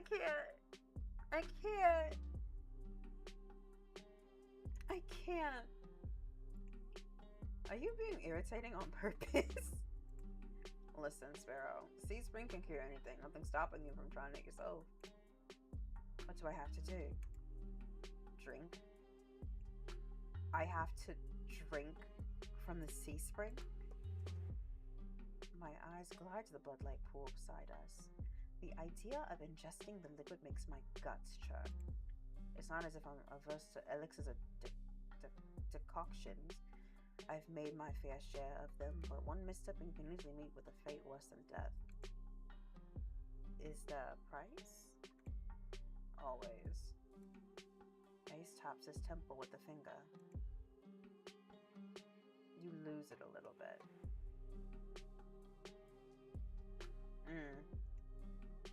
That's it? Might have already beat it to the punch. My humor earns me an amused, fanged grin. That grin is terrifying. That grin is scary. This is a little different. When you drink from the sea spring, you forget who you are. Your mind combines with everyone who ever drank before. Humans, monsters, soulless. One big happy family in your head. That sounds awful. My blood runs cold. I've heard of this before. Group minds. Some legends suggest that independent minds can be physically linked together through a strong enough catalyst. It's never been done before. But something tells me this is real, even if one thing doesn't add up. Your eyes are red too, but you obviously haven't forgotten who you are. Before I can finish my sentence, Ace strides past me towards the entrance. Time's up. Let's finish this later. Wait, already? You barely told me anything. Came on a bad day. I've got somewhere to be. There are still so many questions burning on the tip of my tongue, but my frustration spills out before I can ask any of them. I was told to come here for help, but instead I get threatened and kicked out. You're joking, right? Watch your tone. I'm nice, but you don't want to ruin that. You don't want to ruin the host's mood. My skin prickles. The feeling of being watched washes over me again. My eyes dart back over to the sea spring. A lone ripple dances on the quiet surface. I take Ace's advice and clamp my mouth shut. Oh, a lanky dog like one with 6 legs and a crown of tendrils. Several seats of red eyes are drawn inside. Its forked tail wags rapidly when Ace squats beside it. He runs his fingers through the tendrils, scratches its chin, and pats its head. Oh, he's an animal lover. A gentle smile plays across Ace's lips. The affection he holds for the soulless is painfully clear. I dip my eyes away, my stomach fluttering at the tender sight. It's getting dark out, so the spiritual will guide you back. Following a short whistle from Ace's lips, it trots over to the entrance, obediently, tail swaying. I watch the soulless warily. Pretty is not a word I would use to describe it, and the idea of it protecting me sounds absurd. If I decide to drink, how do I find you? Find someone that has like mine that points in the right direction. But think it over. Once you drink, you can't go back. It's a lot to process, but I give a small nod. At least I know I have another option for a cure, as disturbing as it may be. I follow this. This pose is killing me. Because why does he look like that? Oh my god, I'm dead. I follow the soulless at a measured distance and watch it nudge the giant doors open with ease. When I'm about to cross the threshold, I sneak one last glance behind me. My heart skips a beat when I meet Ace's eyes. I'm about to snap my head away. He just flashes me an easy smile. Till next time, Sparrow, I'll buy you a drink for scaring you. I don't trust myself to do anything but respond with another curt nod.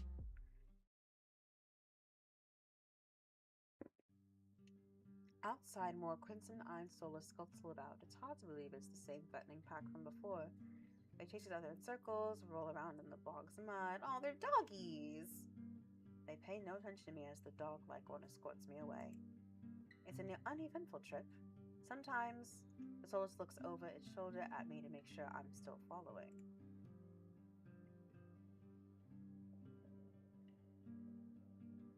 Dusk darkens the sky by the time we reach the city. The soulless sits, canting its head at me with familiar crimson eyes. I'm gonna pet it. Nervous as I am, I carefully glide my fingers to the soulless's tendrils and scratch beneath its chin, just like Ace had. Aww, it pushes in my palm in response, rumbling with a sound akin to a purr. Oh, I were just feeling almost therapeutic. When it's satisfied, the soulless spins around and scampers back in the direction we came, vanishing into the darkness. We just arrived in Iridia, but I've already encountered so many things I thought were impossible, tame souls being one of them. Maybe I should call it a day. Maybe we should. You've done a lot in one day. Oh, we're gonna meet somebody else, aren't we? Nightfall creeps across the streets of Iridia. The city, labyrinthine even in daytime, has now become a warren of treacherous alleyways. The streets are completely deserted. If I hadn't been here earlier, I would have thought this part of the city abandoned. It's probably... See, that's not... Makes me feel good. Places that are abundantly lifelike during the day and desolate at night are terrifying. I strain my ears, but everything is still. Is the silence playing tricks on me? No. I'm fine. The fine hairs on the back of my neck prickle, a frisson of discomfort running down my spine. Something is wrong. My eyes dart from one side to the other, the street searching for movement, but the shadows are as deep and dark as pools of ink. I can't stay here. I need to reach a busier part of the city. Drawing my cloak tighter around my body, I hurry. Though I keep my eyes sharp and listen intently, there is only the sound of my own footsteps. As the moments pass and nothing happens, I begin to wonder if I really did imagine that noise. I turn the next corner and my thoughts come screaming to a halt. My head spins, the world blurring as adrenaline rushes through my veins. Only one thing is clear amidst the haze. Oh, come on. What the fuck?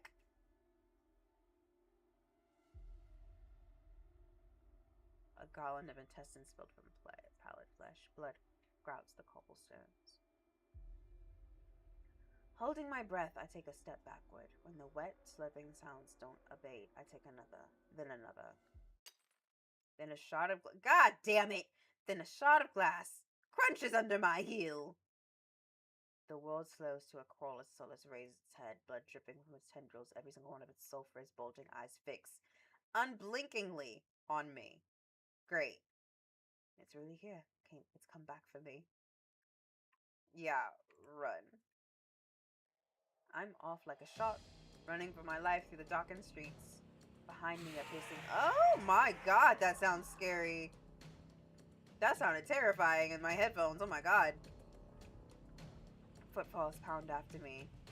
My heart thunders in my chest. I take turns at random trying to lose the Solus in the maze of streets, but I can't seem to shake it. I can hear its breathing now. Oh god. Oh, what? Ugh. Ugh. No.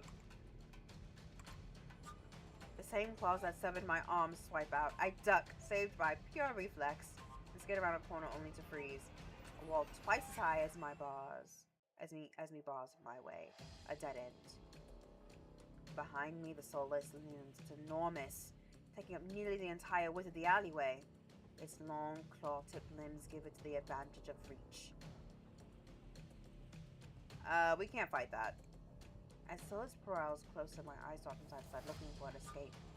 Solus is blocking the obvious way out, but right behind me, there's a rickety door that must lead into the adjoining building. If I can get inside, Solus' size will hinder any attempt to pursue me. I will. Grabbing at the handle. Did I just say the word graping? Jesus. It turns completely. The hinge is creaking as I push, and I feel a flash of hope. Before a weight hits the door from the other side and slams it shut. The click of the lock turning is grimly final. In this wretched world, few people will stick their neck out to help their own flesh and blood, never mind a stranger. Solus gives a rasping hiss, its only warning I get before it lunges for me with a flash of claws. I hurl myself to the side, but the slick cobblestone betray me. I fall. What? We fell! Sprawling over the rough stone. Why are we so accident prone?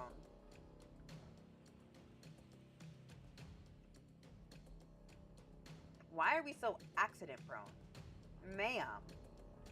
As the Solus looms over me, I scramble away from it until my back hits the wall. There's nowhere left to go. It descends on me for the kill. But the impact never comes. Interesting. Oh! Yeah, we met one more guy.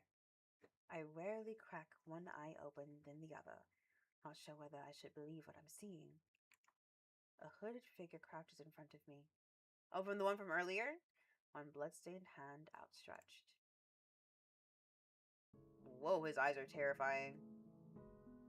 Moonlight silvers the edge of this stiletto knife. Their face and hands are splashed with blood. And the Solus? My eyes dart past my unexpected rescuer, the misshapen form behind them. The Solus' many eyes, one restless and vibrant, now look dull and waxy. A red pool spreads slowly from under its body. Numb with shock, I can't help but stare.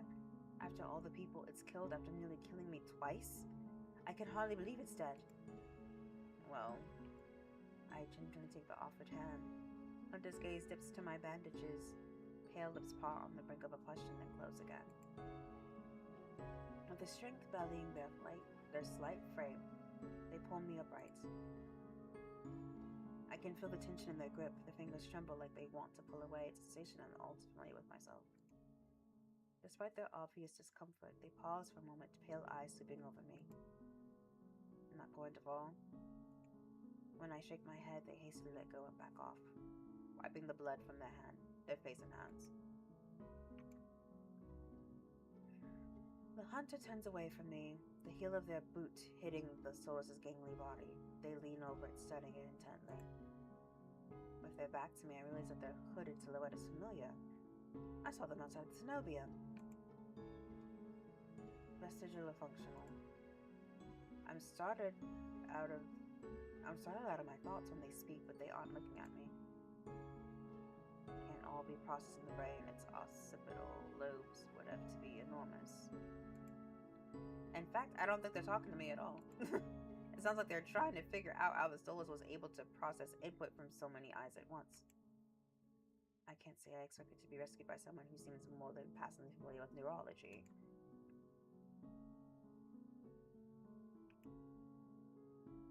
I used to sit and talk with my teacher for hours. It's all too easy for me to slip back into that old habit. What if it has a distributed nervous system?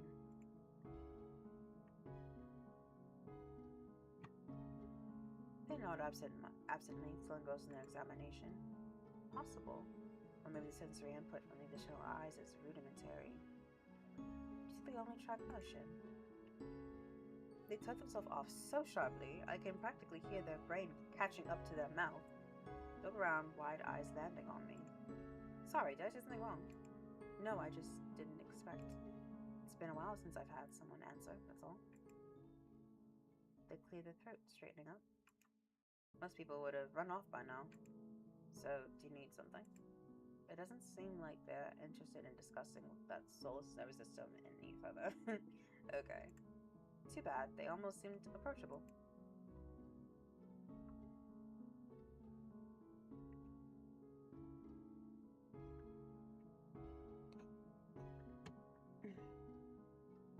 I saw you at the Cenobium earlier. Do students there usually go solo hunting at night? I wouldn't know. I'm not a student. Okay. We're just a smart person. That's cool. A teacher then? They might look a bit young for that, but my own teacher used to tell me about how she became a Cenobium lecturer as a teenager, so it's not impossible. No. Then what? Were you? Before I can finish my question, they interrupt me. What are you thinking traveling alone at night? Okay, now I'm getting scolded, you know. Okay. Mister, I have a pretty mole on my face, I have a beauty mark, and look like a lesbian's wet dream. Like, what's happening?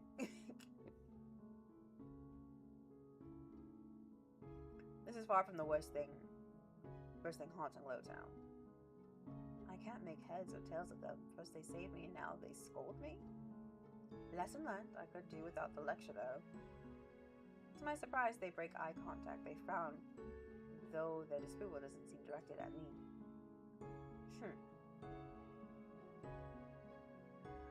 If you're not these poses are killing me.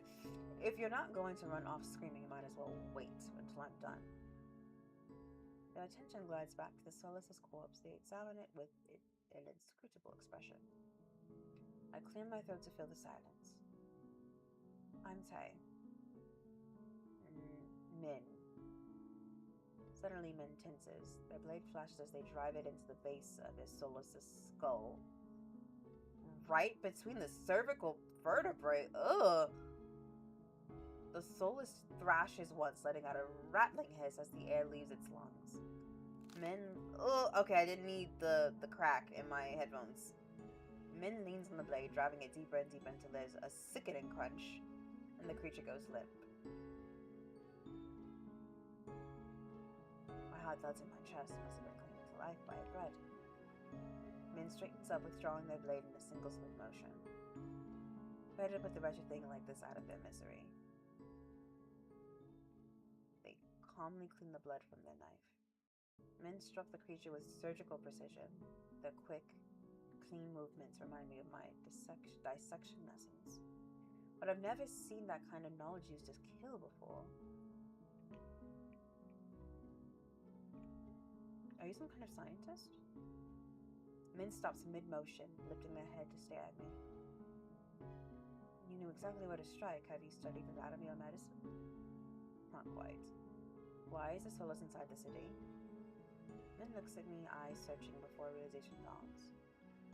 You're new here. There's no laws around the city. Solus can come and go as they please until someone is contacted to stop them. The Cenobium's patrols don't bother to protect Lowtown, not anymore. Let me guess, you're not a fan of the Cenobium. I wouldn't go that far. Either way, it looks like I owe you. Min's brows abruptly. Why are you furrowing your brows at me? And they sheath their knife, motioning for me to follow. It's not safe here. The vultures can smell death.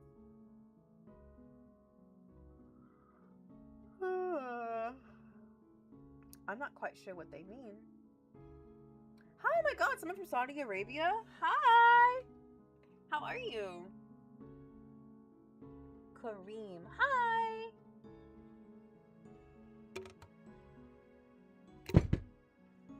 glad that my chat is still working. I thought it stopped working. I don't want to stay lost in the city, I trail behind them as they stride down the street. If it's so dangerous, then why are you helping me? I came for the bounty, on that soulless, and you were in the way. Oh, rude. Rude. Not killing you isn't the same as helping you. Don't count on me being so lucky again, or you'll be dead by sunrise. Are you an assassin? Like, what? What did I do? The answer is stingingly harsh.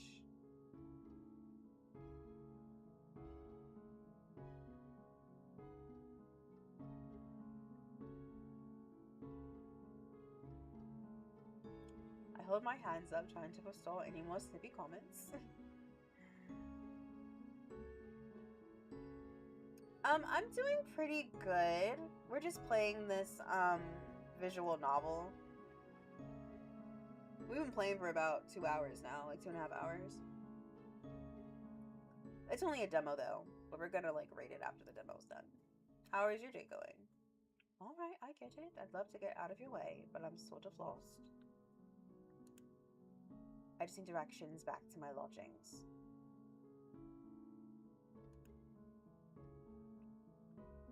Why is this not working? Their brow furrows slightly, then open their mouth, and for a moment I could swear they look regretful. They sigh and shake their head. It's too dangerous at this hour. I'll take you to wherever you're staying. Wasn't expecting to get directions given their attitude. When they realize I'm staring, they look away with a huff. It'll be faster, that's all. I have a room at the Wet Wick. At the name Min's face falls. Everything good? Okay, great! What brings you to Twitchy Twitch? Or wait. Oh, you're on YouTube. What brings you to YouTube? At the name Min's face falls. That gaudy cesspit? Gaudy cesspit is insane. Not a fan. It's full of drunks and idiots. What do you think? True, it doesn't seem like that kind of place. Well, that's where I'm staying. Are you taking back your offer? Min exhales sharply and shakes their head. This way.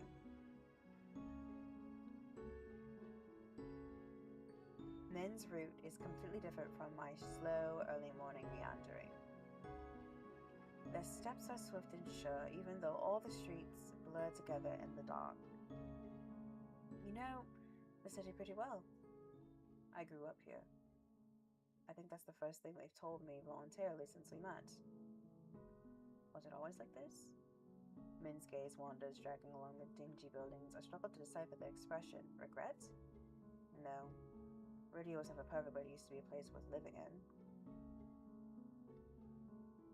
Oh, you just woke up? Oh, that's cool. I'm glad that you're in my stream. My stream is like nowhere near your country, so it's actually pretty cool that you're here. I didn't know that my stuff reached that far. I can't make heads or tails of Min's answer. Iridia is the last bastion of humanity in this wasteland. What else? She says Iridia is the last bastion of humanity in this wasteland a lot. That's like the 3rd time she said it. Where else is worth living? The Wet Wick's not much farther now. In no time at all, the shadowy alleys of Low Town give way to brightly lit avenues and crowds of lively people.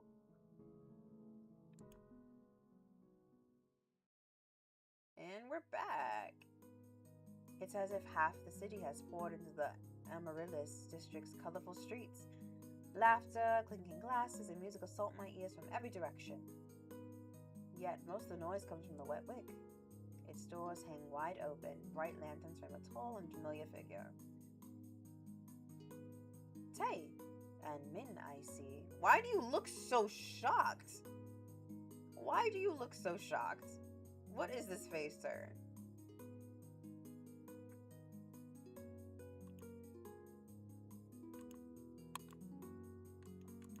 Why is this not clicking? It's hard to say which of us is more surprised. Oh, thank you. I'm glad I'm the first one. Look at me being a pivotal moment. It's hard to say which of us is more surprised. Everyone looks shocked. You look shocked. You look shocked. I look shocked. You know each other? Min is a freelancer who has done a few errands for me. They are quite reliable. A freelancer who wields a dagger like a scalpel? There must be more to that story. Though I can't say I remember you ever escorting travelers.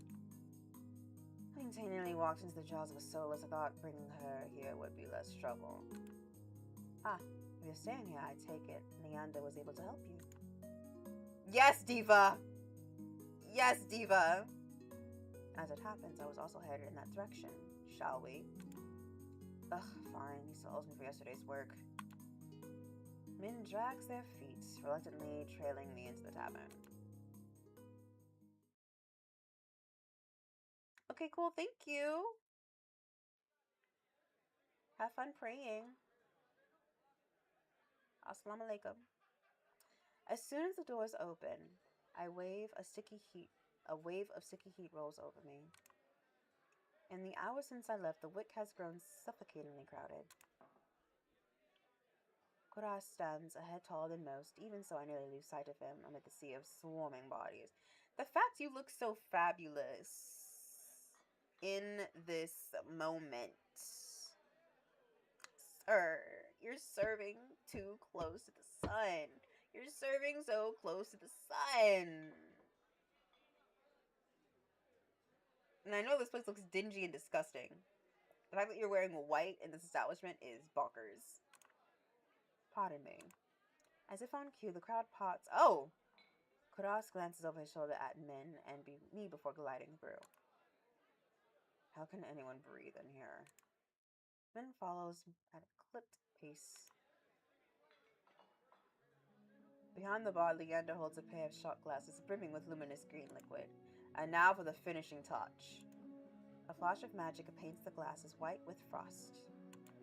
You'll never guess what's in these. He slides the glasses across the counter, and I get my third and fourth shocks of the evening in rapid succession. Ace leans against the bar and elbow propped up on the counter.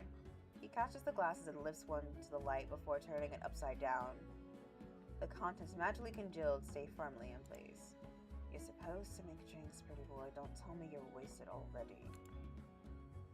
Via, perched on the counter beside Ace, looks at the shot glass and shakes his head. What have we here? A bucket full of boogers? Lander's nose treasure? Even worse. Veer's lips twitch and his ears flatten when offered a glass. Ace snickers. Coward. Don't tell me you're actually... In one fluid motion, Ace throws his head back and downs the shot. Drinking that. A dark look crosses Ace's face. It's chewy. Chewy. Wait, let me try it again. Behind me, Min grumbles. I told you this place was a mess of degenerates. If it isn't cursed Min! At the sound of Leander's voice, Min's pale eyes grow wide. They look ready to bolt until Curtis sets his hand on their shoulder. This will not take long, I promise. Min's eyes start from Curtis's hand to his face, then soften. Fine, you first. While they step forward, I linger behind, struck by a sudden revelation. All of the people I've met recently know each other. Good. Good evening, Leander. Ace. Another drinking competition, I presume.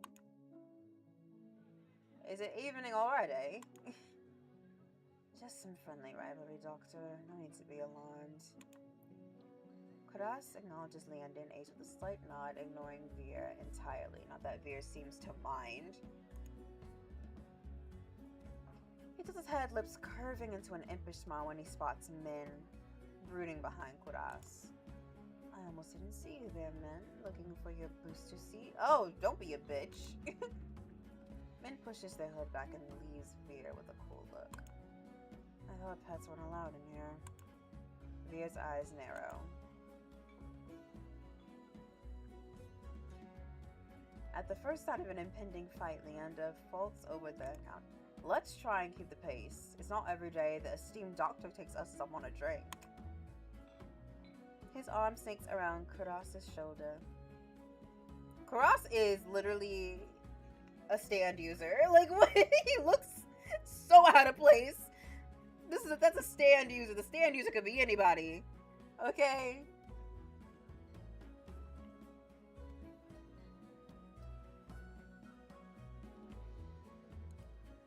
You are finally taking me up on that drink, right, Kuras? I'm afraid not. I'm merely escorting Tay back to her lodgings. Kuras gestures in my direction and my stomach sinks. I reluctantly step into the light. Leander's face brightens as soon as he sees me. Tay! It's been too long, everyone. This is Queen Tay. She's new to the Iridia. I know everybody here, bitch!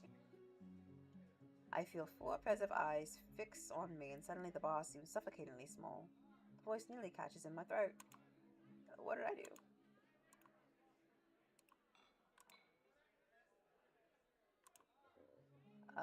Hi everyone. Again. Again, you've met?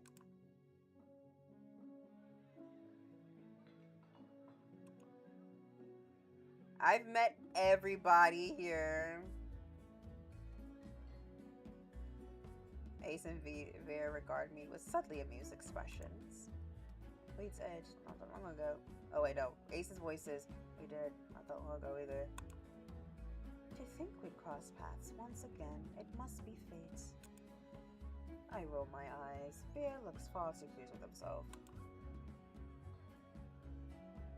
This calls for a drink. I'm buying. Don't you own the place? All eyes turn to Leander, freeing me from the burden of attention. I still can't believe they all know each other. Watching them talk among themselves is surreal. For the first time since I undertook the journey to Iridia, I feel a faint glimmer of hope. I think no. I know I was meant to meet them. What is this cunty-ass outfit, sir? This is not... What is this outfit? What is this outfit? What is this outfit?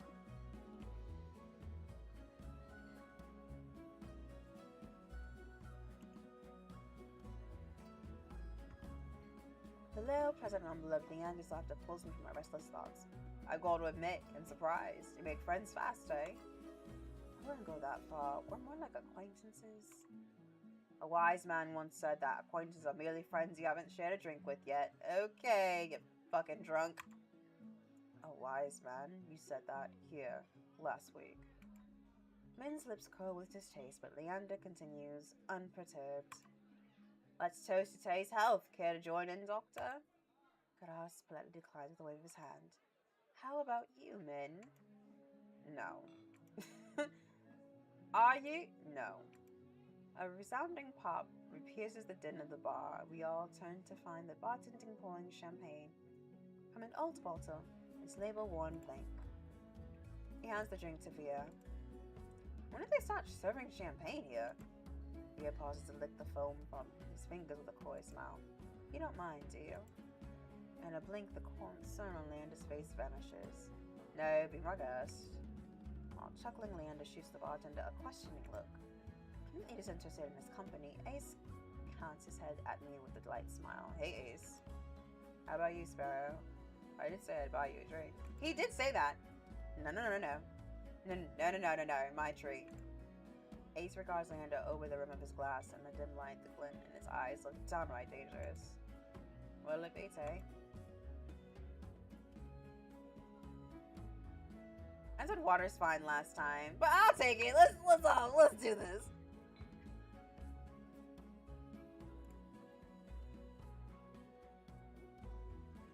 Somehow I doubt that, but I hold my tongue. Min and Kuras drift toward one end of the bar. Both seem eager to leave at a moment's notice, and neither has ordered anything. Several glasses stand between them? Jesus Christ. Well, I mean, I guess because they're monsters, they probably have a higher alcohol tolerance. Ooh, choices, choices.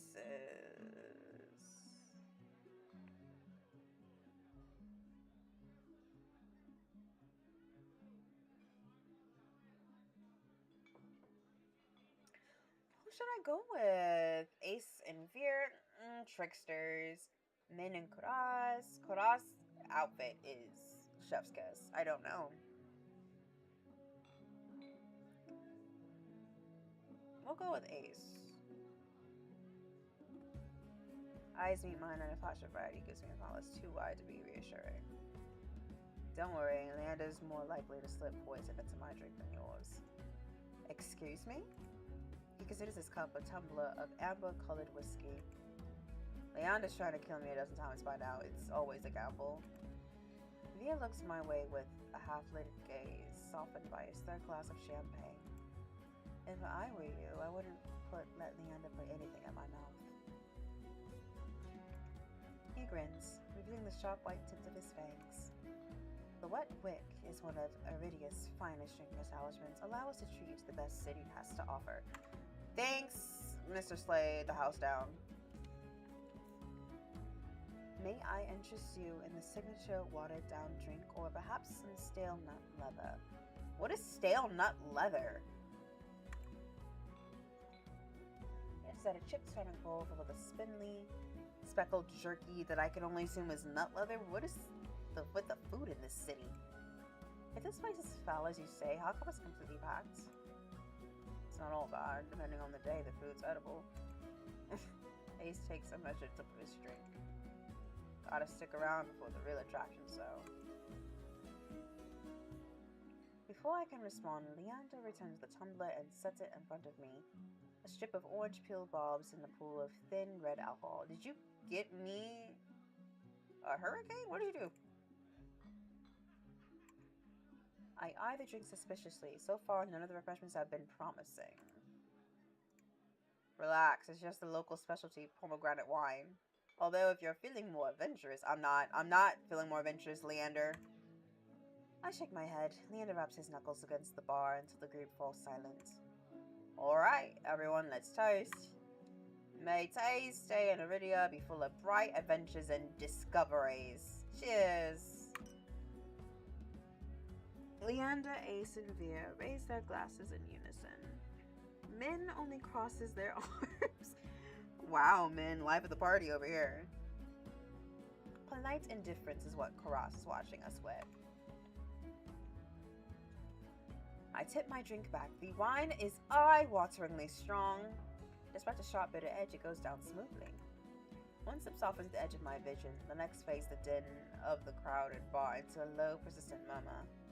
I find myself unwinding for what feels like the first time in years. Aren't you the popular one, Tay? You must have met Kuras first. It would be more accurate to say that I found her. He saved my life. I merely performed my duty as a doctor. Although I'll admit I was confused when I woke up naked. Why would you say that?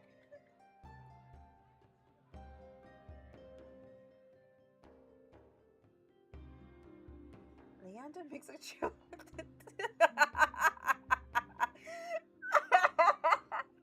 I'm sorry, their faces changed so abruptly. I was not prepared.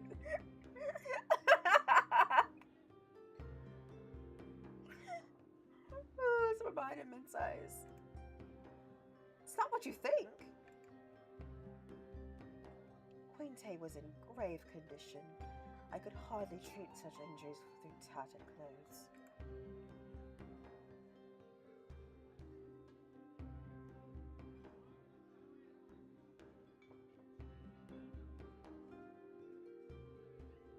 That's really funny. The silence that follows stretches uncomfortably long. I look away, unable to face Kuras' disappointment, and catch Veer sneaking behind his hand. Shut up, Veer. That's my cue to change the topic. Kuras isn't the only one who saved me today. Don't you listen, I didn't save you. You were simply there.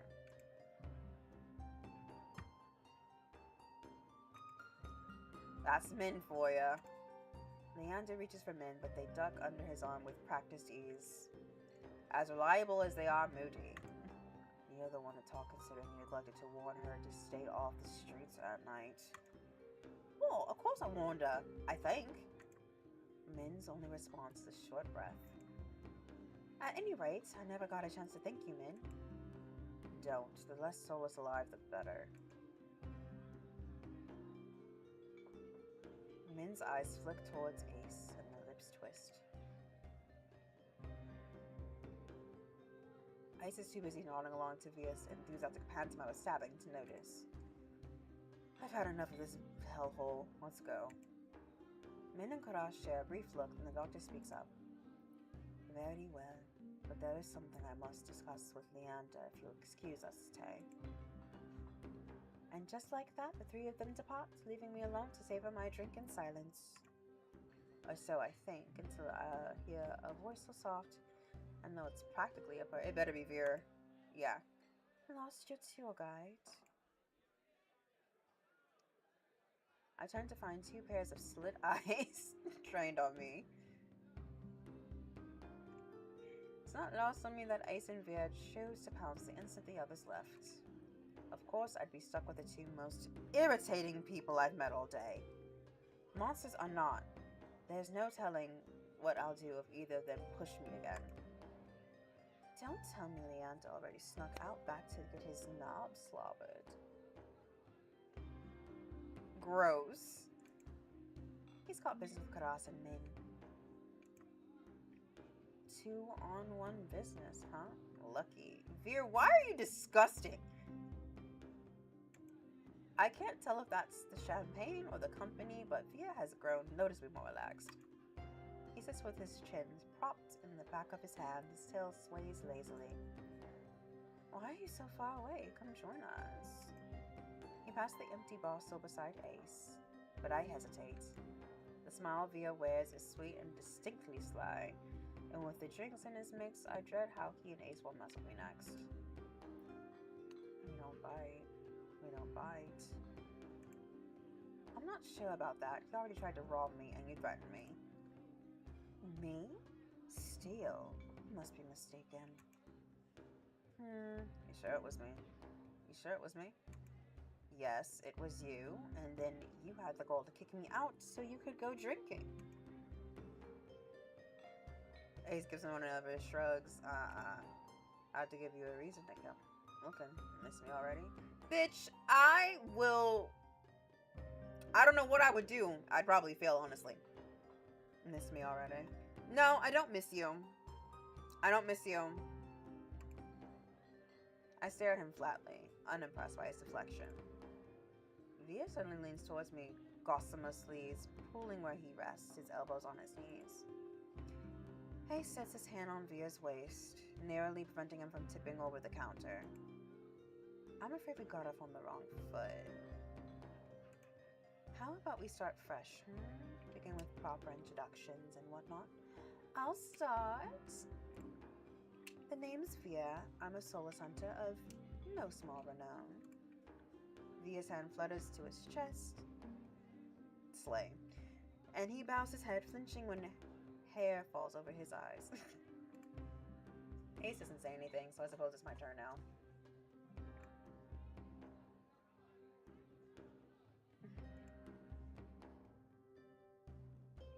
I'm certain you already know my name.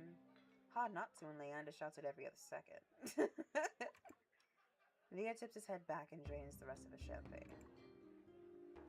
The pleasure to formally meet you, Tay. He says my name slowly and deliberately, savoring every syllable. That's a little weird.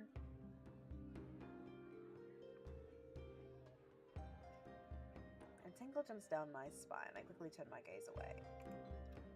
Ace smirks at my reaction. Is something funny? Nope. Open my mouth and close it just as quickly. They want me to react, goading me into another ridiculous game. While their sharp cat-like eyes keep me on edge, something about this tension is fun. Must be the wine. A flash of white over Ace's shoulder catches my eye. Across the bar, Kuras heads for the door. I don't see Leander or Min, but it feels wrong for the doctor to leave without saying goodbye. I'll be back. Via grins and waves at me as I leave. I look at the crowd, careful not to touch anyone, but just as I'm about leaving Karaz... Ugh! What? I stagger, shoulder checked by a man with a neck twice as wide as his head. What? Out of my way, shit stain. Uh-oh. Watch it. That fucking wine. No, I feel like you would have said that without the wine, babe. We literally said fuck you to a guy who looks like a freaking demon. I feel like we would have said it anyway. The lowlife wheels around, showing an Ada out of the way so he can close it on me. Well, damn. What did you say? Oh. He shoves me backwards, sending me stumbling. Ew! Not the floor being sticky. That's disgusting. I would cry.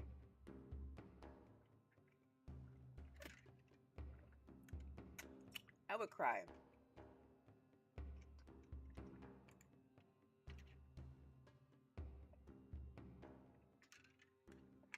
I'm fine. My heart leaps into my throat when I see him bearing down on me. You trying to start something here?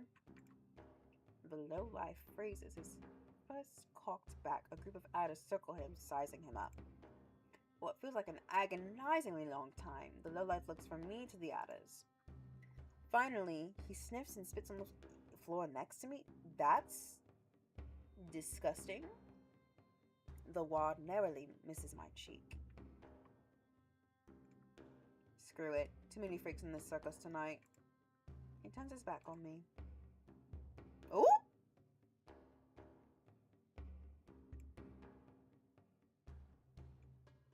You'll do.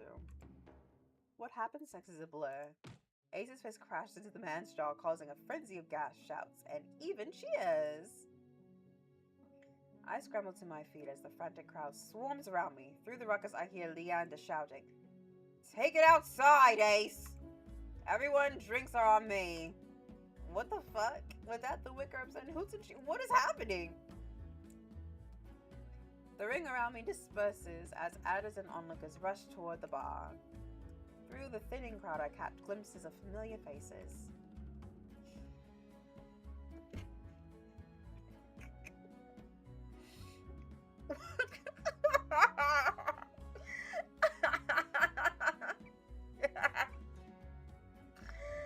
Oh my god, this pose kills me. Why did they draw it like this? I'm literally crying. He vanishes out the back, dragging the life behind him. Karas lingers near the door, searching, I suspect, for any wounded before he departs. Min draws their hood up tight as they duck out a side door, while Via leans over the counter to swap a glass of wine from behind the bar. And Leander, seated at the opposite end of the bar, gestures dramatically and apologetically at the bartender. In a heartbeat, I realize that there's no telling when or if I'll see any of them ever again. Whoever I pursue may be the last person I get to speak to tonight. I follow... Oh, ooh. So we have Devil, Stand User, I ain't talking to men, fuck men. Mr. Cunty Cunt, and then Flynn Rider.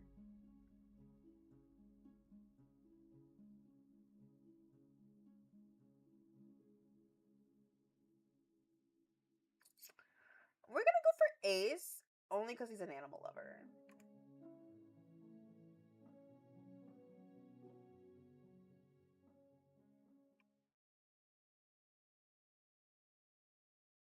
Morbid curiosity draws me after Ace. I think I slink out. I slink out the back of the wet wick. Silky! What are you doing? Silky! What you doing, babe? Here she comes. Hi! What you doing? Come on.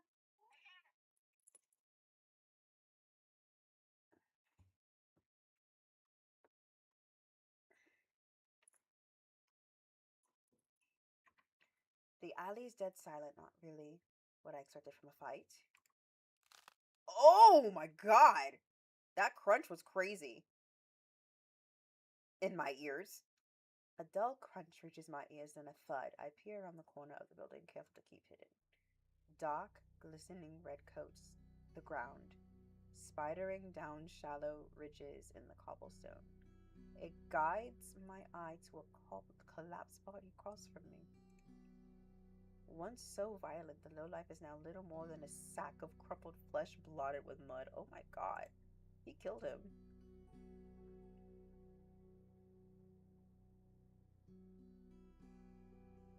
Did he kill him or did he just knock him out?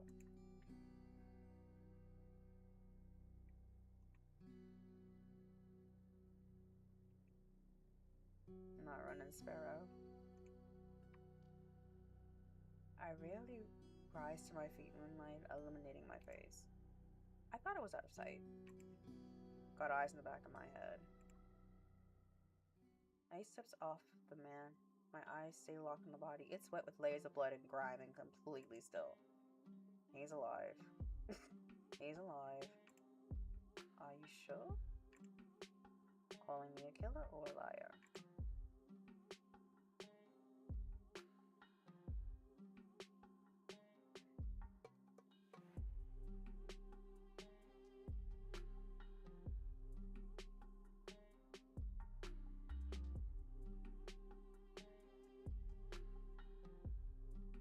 Liar, which I guess would make you a killer too.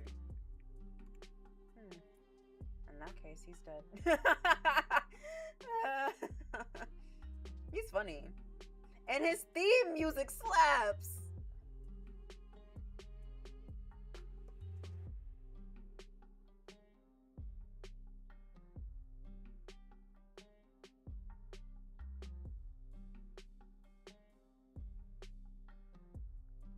In that case, he's dead.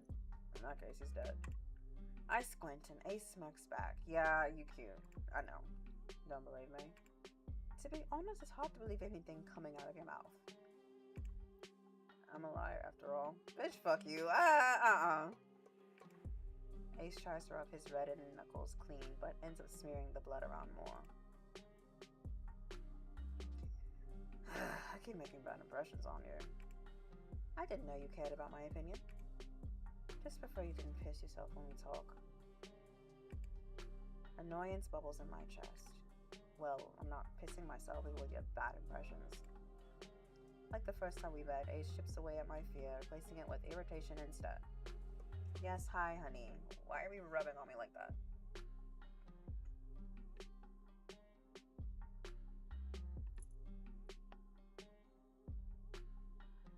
No, I'm using this hand. So if you're gonna be up here, you gotta lay down. You gotta. That was right in my mouth, ma'am. That was right in my mouth. That was right in my mouth. You gotta see it. You gotta sit, babe. Why aren't you sitting?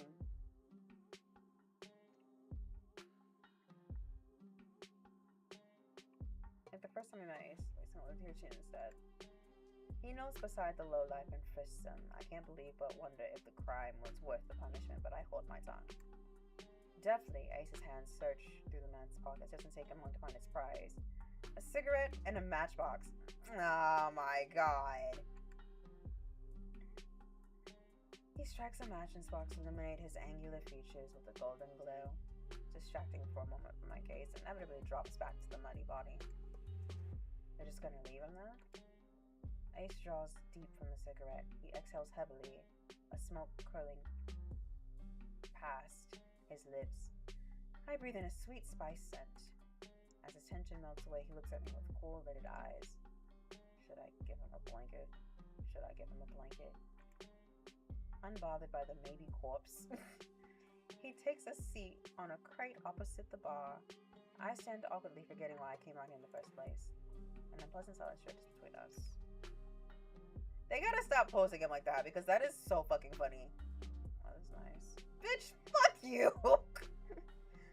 Fuck you! Weather's nice! There's a body in front of us! Cold Cold, mucky, and humid, he means. I want to believe he's teasing me, but for all I know, this is pleasant for Iridia. Was Princess good company? Who? Oh, is that the soulless dog's name? Is her name Princess?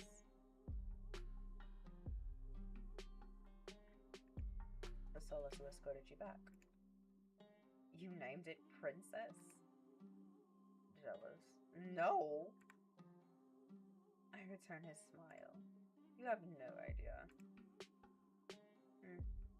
I think your nickname is more fitting.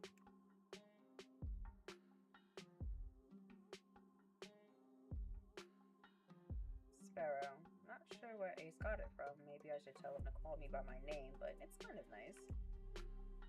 Not that I'd ever tell him that. Before I can dissect my feelings, I quickly change the subject back to the soulless.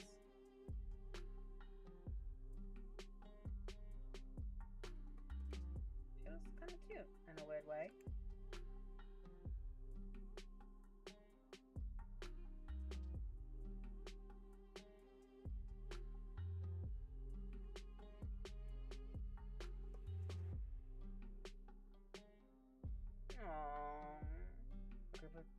Tell and start wagging when she got back. A group of them don't get much attention.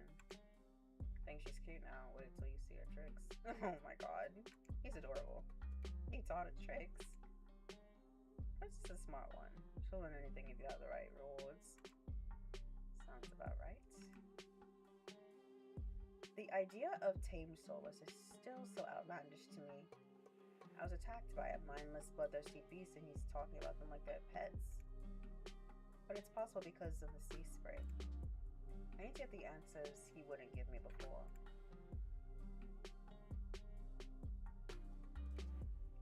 I carefully take a seat beside him on the crate, contemplating my strategy.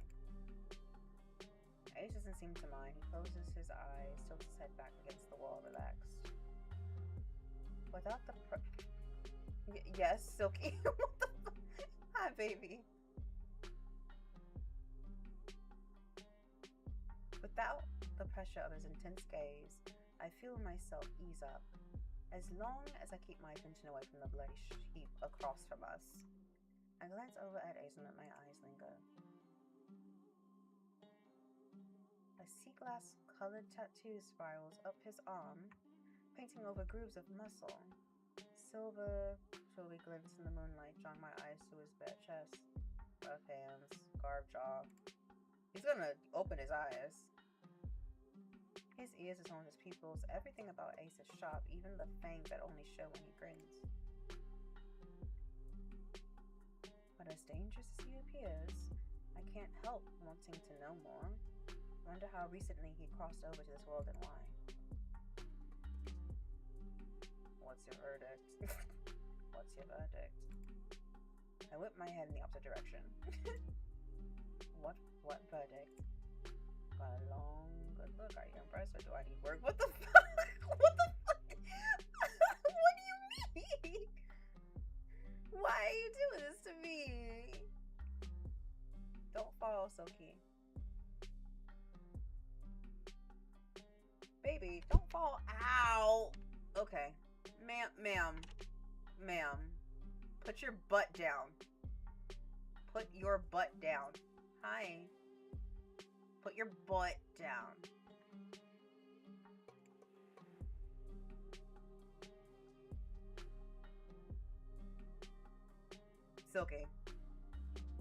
Silky. Mommy's trying to read. Mommy, you're pushing your butt in my chin. Figure it out.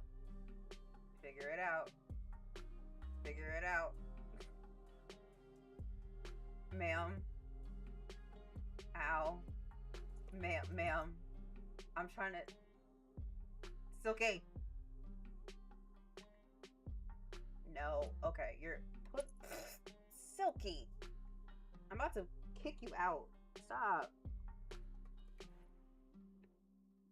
Ma'am, lay down.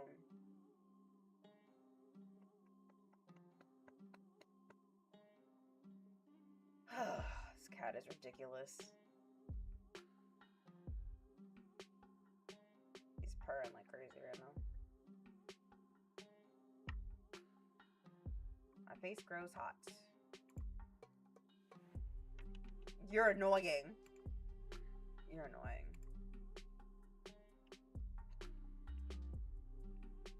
Didn't stop you from staring. Okay, yeah, fuck you, Ace.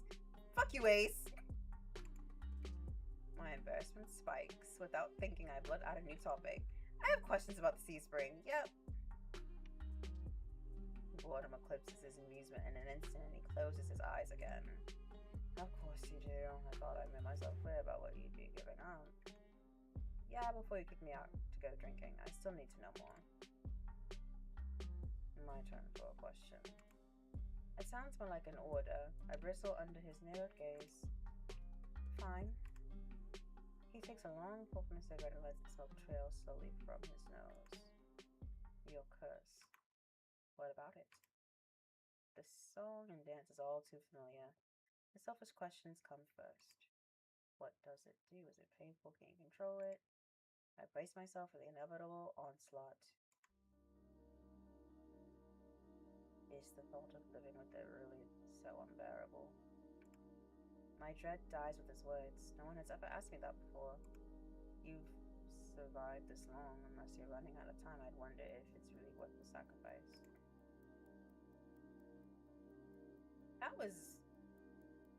That was really sweet, actually. He flips the cigarette aside and pops his head on blood-smeared knuckles. Ew. But what do I know? I'm just an outsider. My fingers fuss with the trim of my cloak. Ordinarily I'd be annoyed, but now my chest feels tight.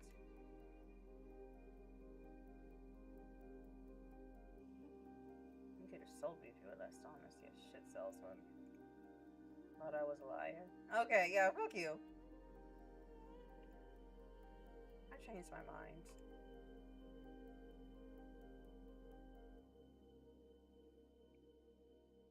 You know, you don't seem like an outsider back at the bar. People like you.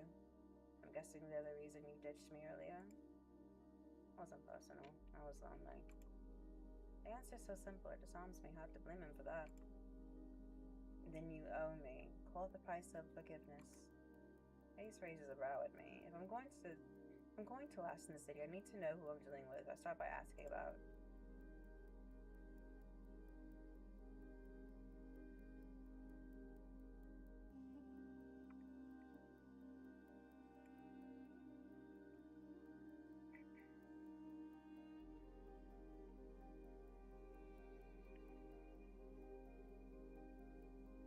This charm has gotten him far, but if... Oh, wait, I forgot. I was supposed to be reading. Like Leander.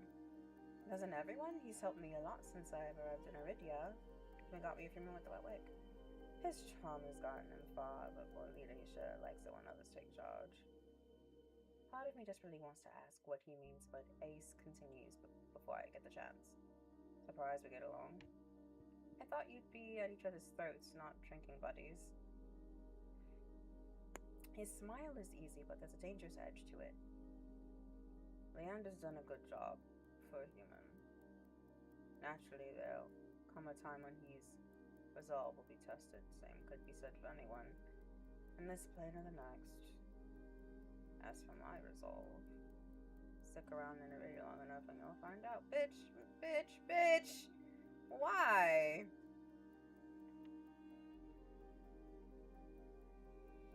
I nod slowly. I can't decide if it's a promise or a threat. Got any more observations, Sparrow?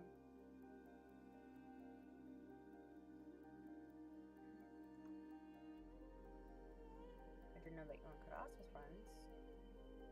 In a way, I help them in the clinic sometimes. Doctor doesn't let most people closer than arm's length. And you do? Heart's on my sleeve. Okay.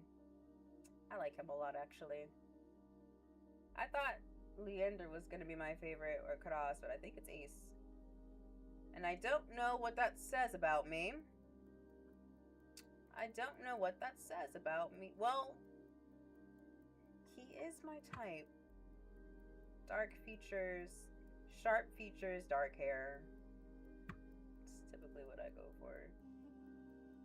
Not you stared in the camera like There's a ghost. Silky, what you looking at?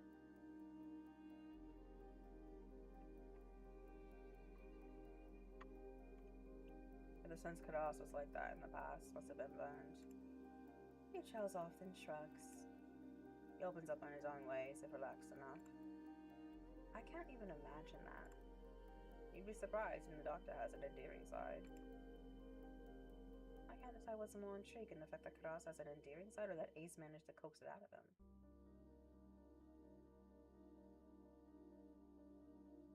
Tell me if you uncover any of his other secrets. I'd kill them no more. Okay, Veer.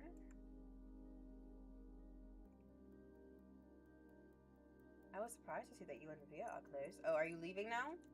What do you want? Why? Jesus, this cat. She's so clingy.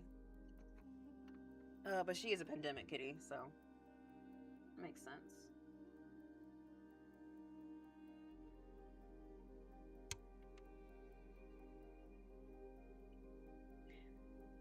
Blessing and a curse.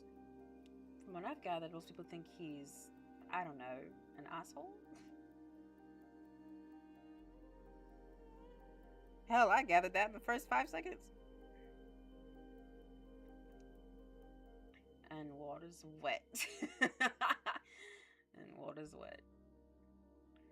I wait for him to elaborate, but he doesn't. So, what do you like about him? He just had a quiet laugh. A lot of things. You already named one. You like that he's an asshole? Temperament matches the drapes. Looks good in blood and bed and tears. That's... Wow, that is an interesting sentence.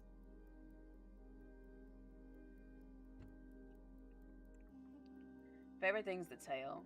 Sometimes it frizzes up if you...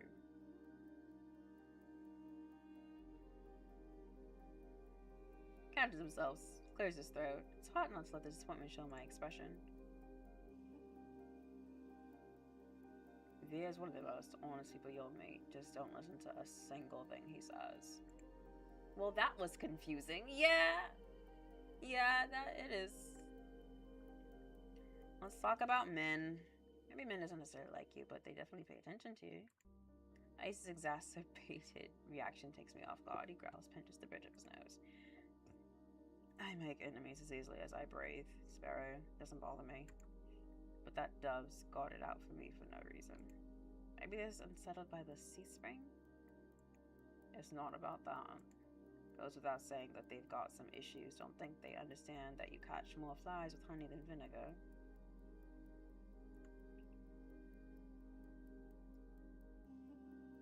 Honey has left a bad taste in my mouth in the past. It could be the same for them. At least you're capable of a conversation. Do me a favor and teach the dove some manners. Thought they'd lay off eventually if I didn't bite. Hasn't happened yet. I briefly considered the possibility that Min wants to get bitten, but I'm not about to propose that. Have I cleared my debt yet? You'll forgive him for now, but my point stands. You don't strike me as an outsider. In my experience, outsiders don't have friends. I don't. You do have friends. The fuck? You have so many friends. I level with him with a tired look. Fine. Fine, I'll confess. I have one friend. Don't say yourself. Don't say yourself.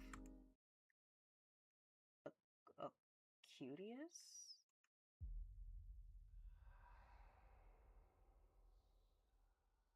The skin prickles at the name, hair standing on end. Who's that? A friend. It lives in my head. It lives in your head? Ace taps his temple with a finger. Right here. Scared you off yet? That'd be the third bad impression I've made on you today. I'm stunned for a long moment, processing what he's just told me. Then I burst into a fit of laughter.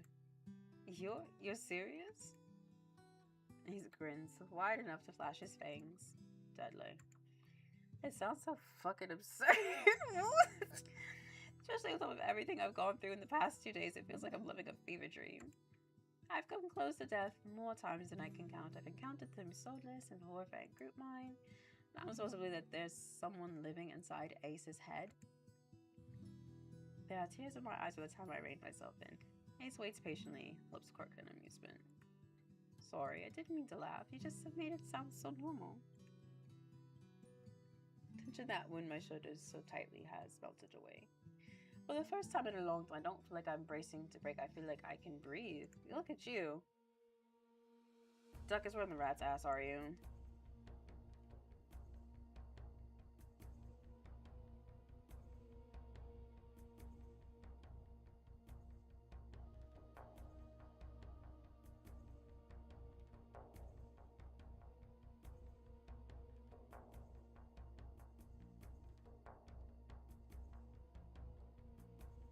A shout cracks the spell.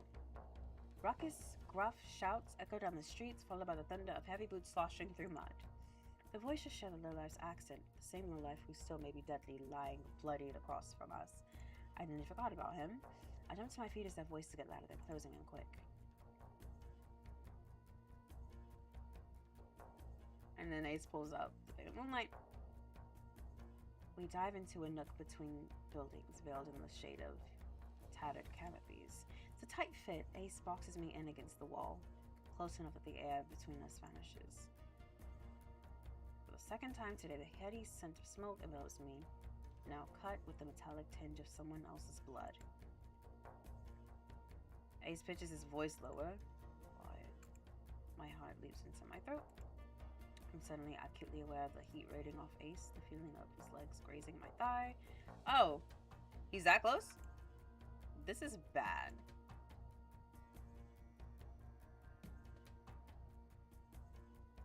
Do we really have to?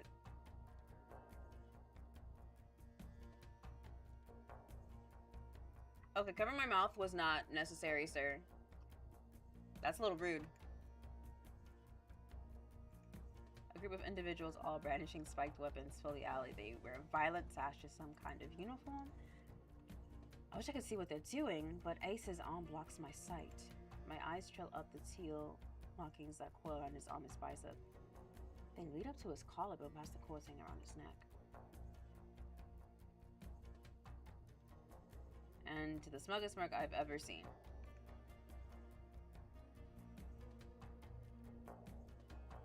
Bite him is crazy. I kind of want to pick that because that's funny, but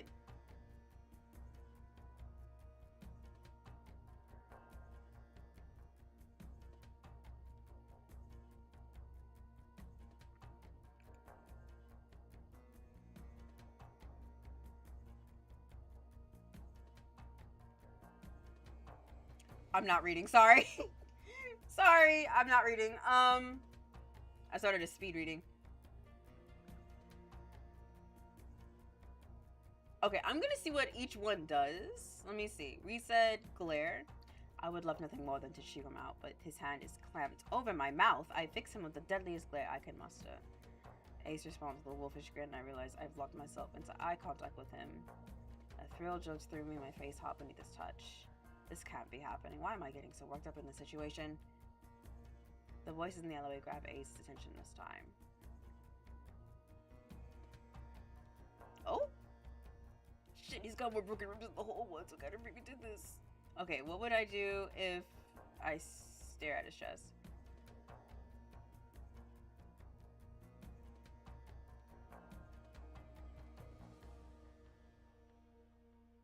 Unfortunately, I don't have a lot of options. My eyes dart away from his face, following the line of his necklace down his chest. The way the pendant hangs above his abdomen just before the skin gets swallowed by darkness.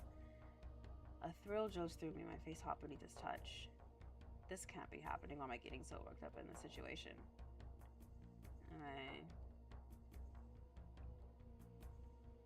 Hang on, what happens if I bite him? Let me bite him. I move before I can think, my lips parting as my teeth sink into Ace's palm. Hard. He was a surprise flashing across his face, his hand leaves my mouth, and I gasp for air. Oh, you drew blood?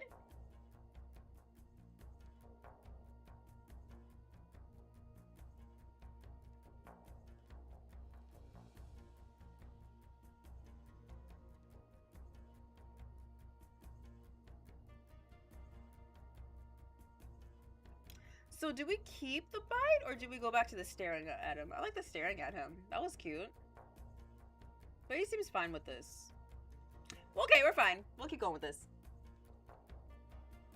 The voices in the alley grab Ace's attention this time. Shit, he's got more broken ribs than whole ones. What kind of freak did this? Fan out. Find the one responsible, you there. Take Duckus back to base. Lacey's still breathing. Barely. The alley clears out as footsteps rush away from us. We stay still until they're distant, melting into the rumble of the quarter. When we finally step back into the moonlight, the night air is ice on my accent is gone, sorry. The ice is on my skin. Dazed, I feel the need to keep my eyes off Ace at all costs. Jesus. Sweaty. Was that really necessary? Was biting him really necessary? My mouse is glitching again. Could ask you the same thing. Didn't know sparrows could bite. Fuck you. You're lucky I didn't do worse. Try me. Okay. Yeah. Yeah, okay. Okay. Yeah, see, men like this are dangerous because I would challenge him. Just because I can. The thought of wiping that shitty grit off his face is definitely tempting. And I agree. I agree.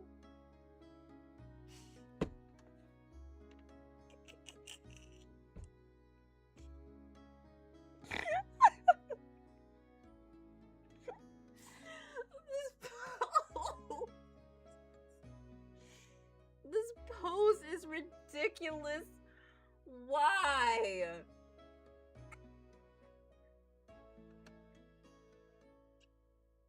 Jesus, this pose. It's the lean for me. It's the lean for me.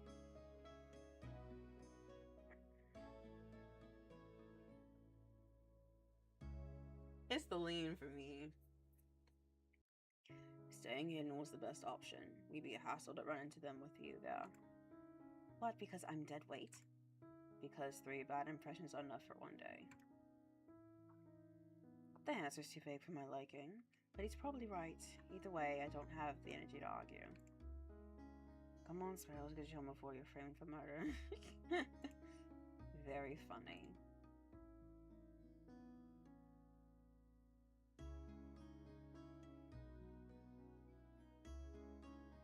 We reached the front of the Witwick too quickly. I hate to admit it, but I don't want to separate from Ace yet.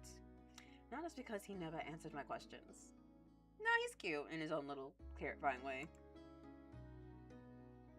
He's infuriating. As much as he makes me feel on edge, he can also make me feel safe, secure, somehow. You know what if I mean? Yeah, outside the city. Like a weirdo. At the creepiest place in the world. Took a time before you died to drink. I happen to like your shitty attitude. Thanks, Ace.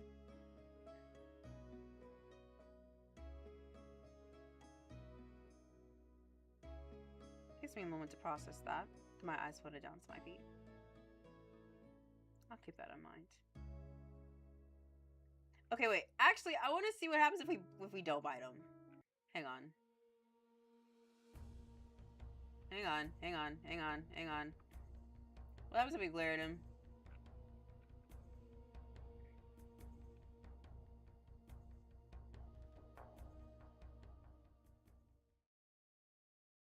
Was that really necessary? Staying hidden was the best option. Would be a hassle to run it. Oh, okay. Well, never mind. We'll go back to the biting.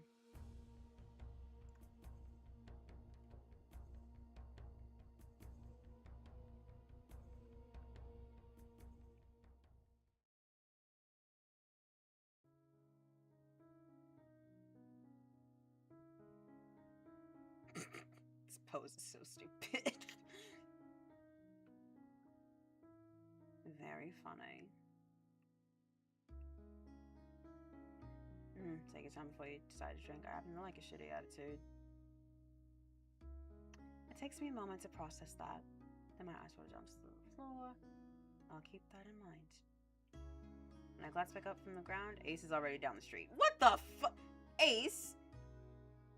No fanfare, not even a wave. Like, asshole. Like, seriously.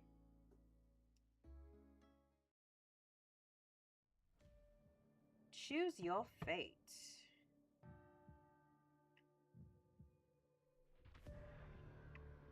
Choose my fate?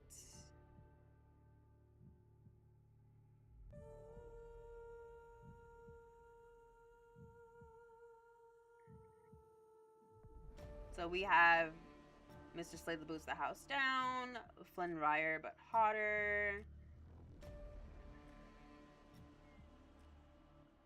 The stand user could be anybody, and then the lesbian wet dream.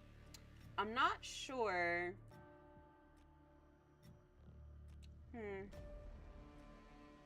I don't know what would be more fun.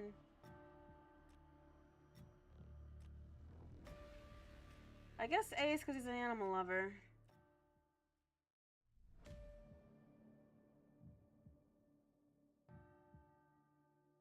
Yeah, but I don't want to submit myself to the pit. It's giving Lazarus pit. Like I don't want that. But Flynn Rider.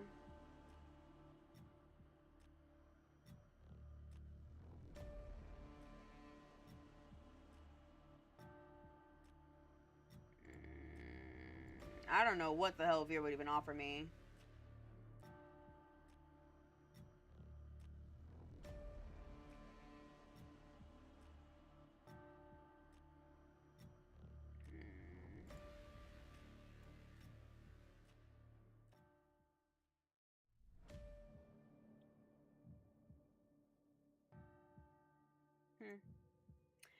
Okay, I guess we're just gonna keep going with Ace. Although I don't think I'm gonna drink from the pit. That was really good. That was really good. That was actually I enjoyed that. I enjoyed that. And that full demo took about a little over 3 hours. You know, I really liked that. Like the score, like the music, amazing. The way I see all the budget for art went into drawing the men as it should be. I loved the writing. Solid 9 out of 10, I think. 9 out of 10 for that one. That was really, really fun. I would buy the rest of that. I liked it. I enjoyed it. I enjoyed reading it. I enjoyed doing cool voices for it. That was really, really good. No complaints. 9 out of 10. 9 out of 10 for that one. Okay, well, it is now 1:30 in the goddamn morning. So, I think I'm just gonna head on out. I'm gonna do my skincare and get to bed. So, thank y'all for joining me for our Otome Girls Rise Up random sim dating simulator stream. Yes. On to the Convention Princess out of here. I will see you guys later. Maybe I feel like this tells me, you know, I feel like this also shows me my issues with the type of men that I tend to pick. Okay, that's not really fair. Every man I've ever dated are all different in some kind of way. Like I've dated like my type. I've dated not my type. I dated a man that looked like he was a Victorian child that looked like he was about to come down with consumption at any moment. He was taller than me, but he was just skinny. Like a really, really skinny white boy. Long, pretty hair. I think I've only dated 2 people with long hair before. I don't know. I didn't even technically date him, but still. That was like the last guy I think I was quote unquote around for a bit. I don't know. I always go for, every time I do a dating sim, I'd always go for the person with the dark hair and the sharp features. I guess that's just the general type. Like that's the vibe I go for. Space pirate, I guess. Does that make sense? Maybe not.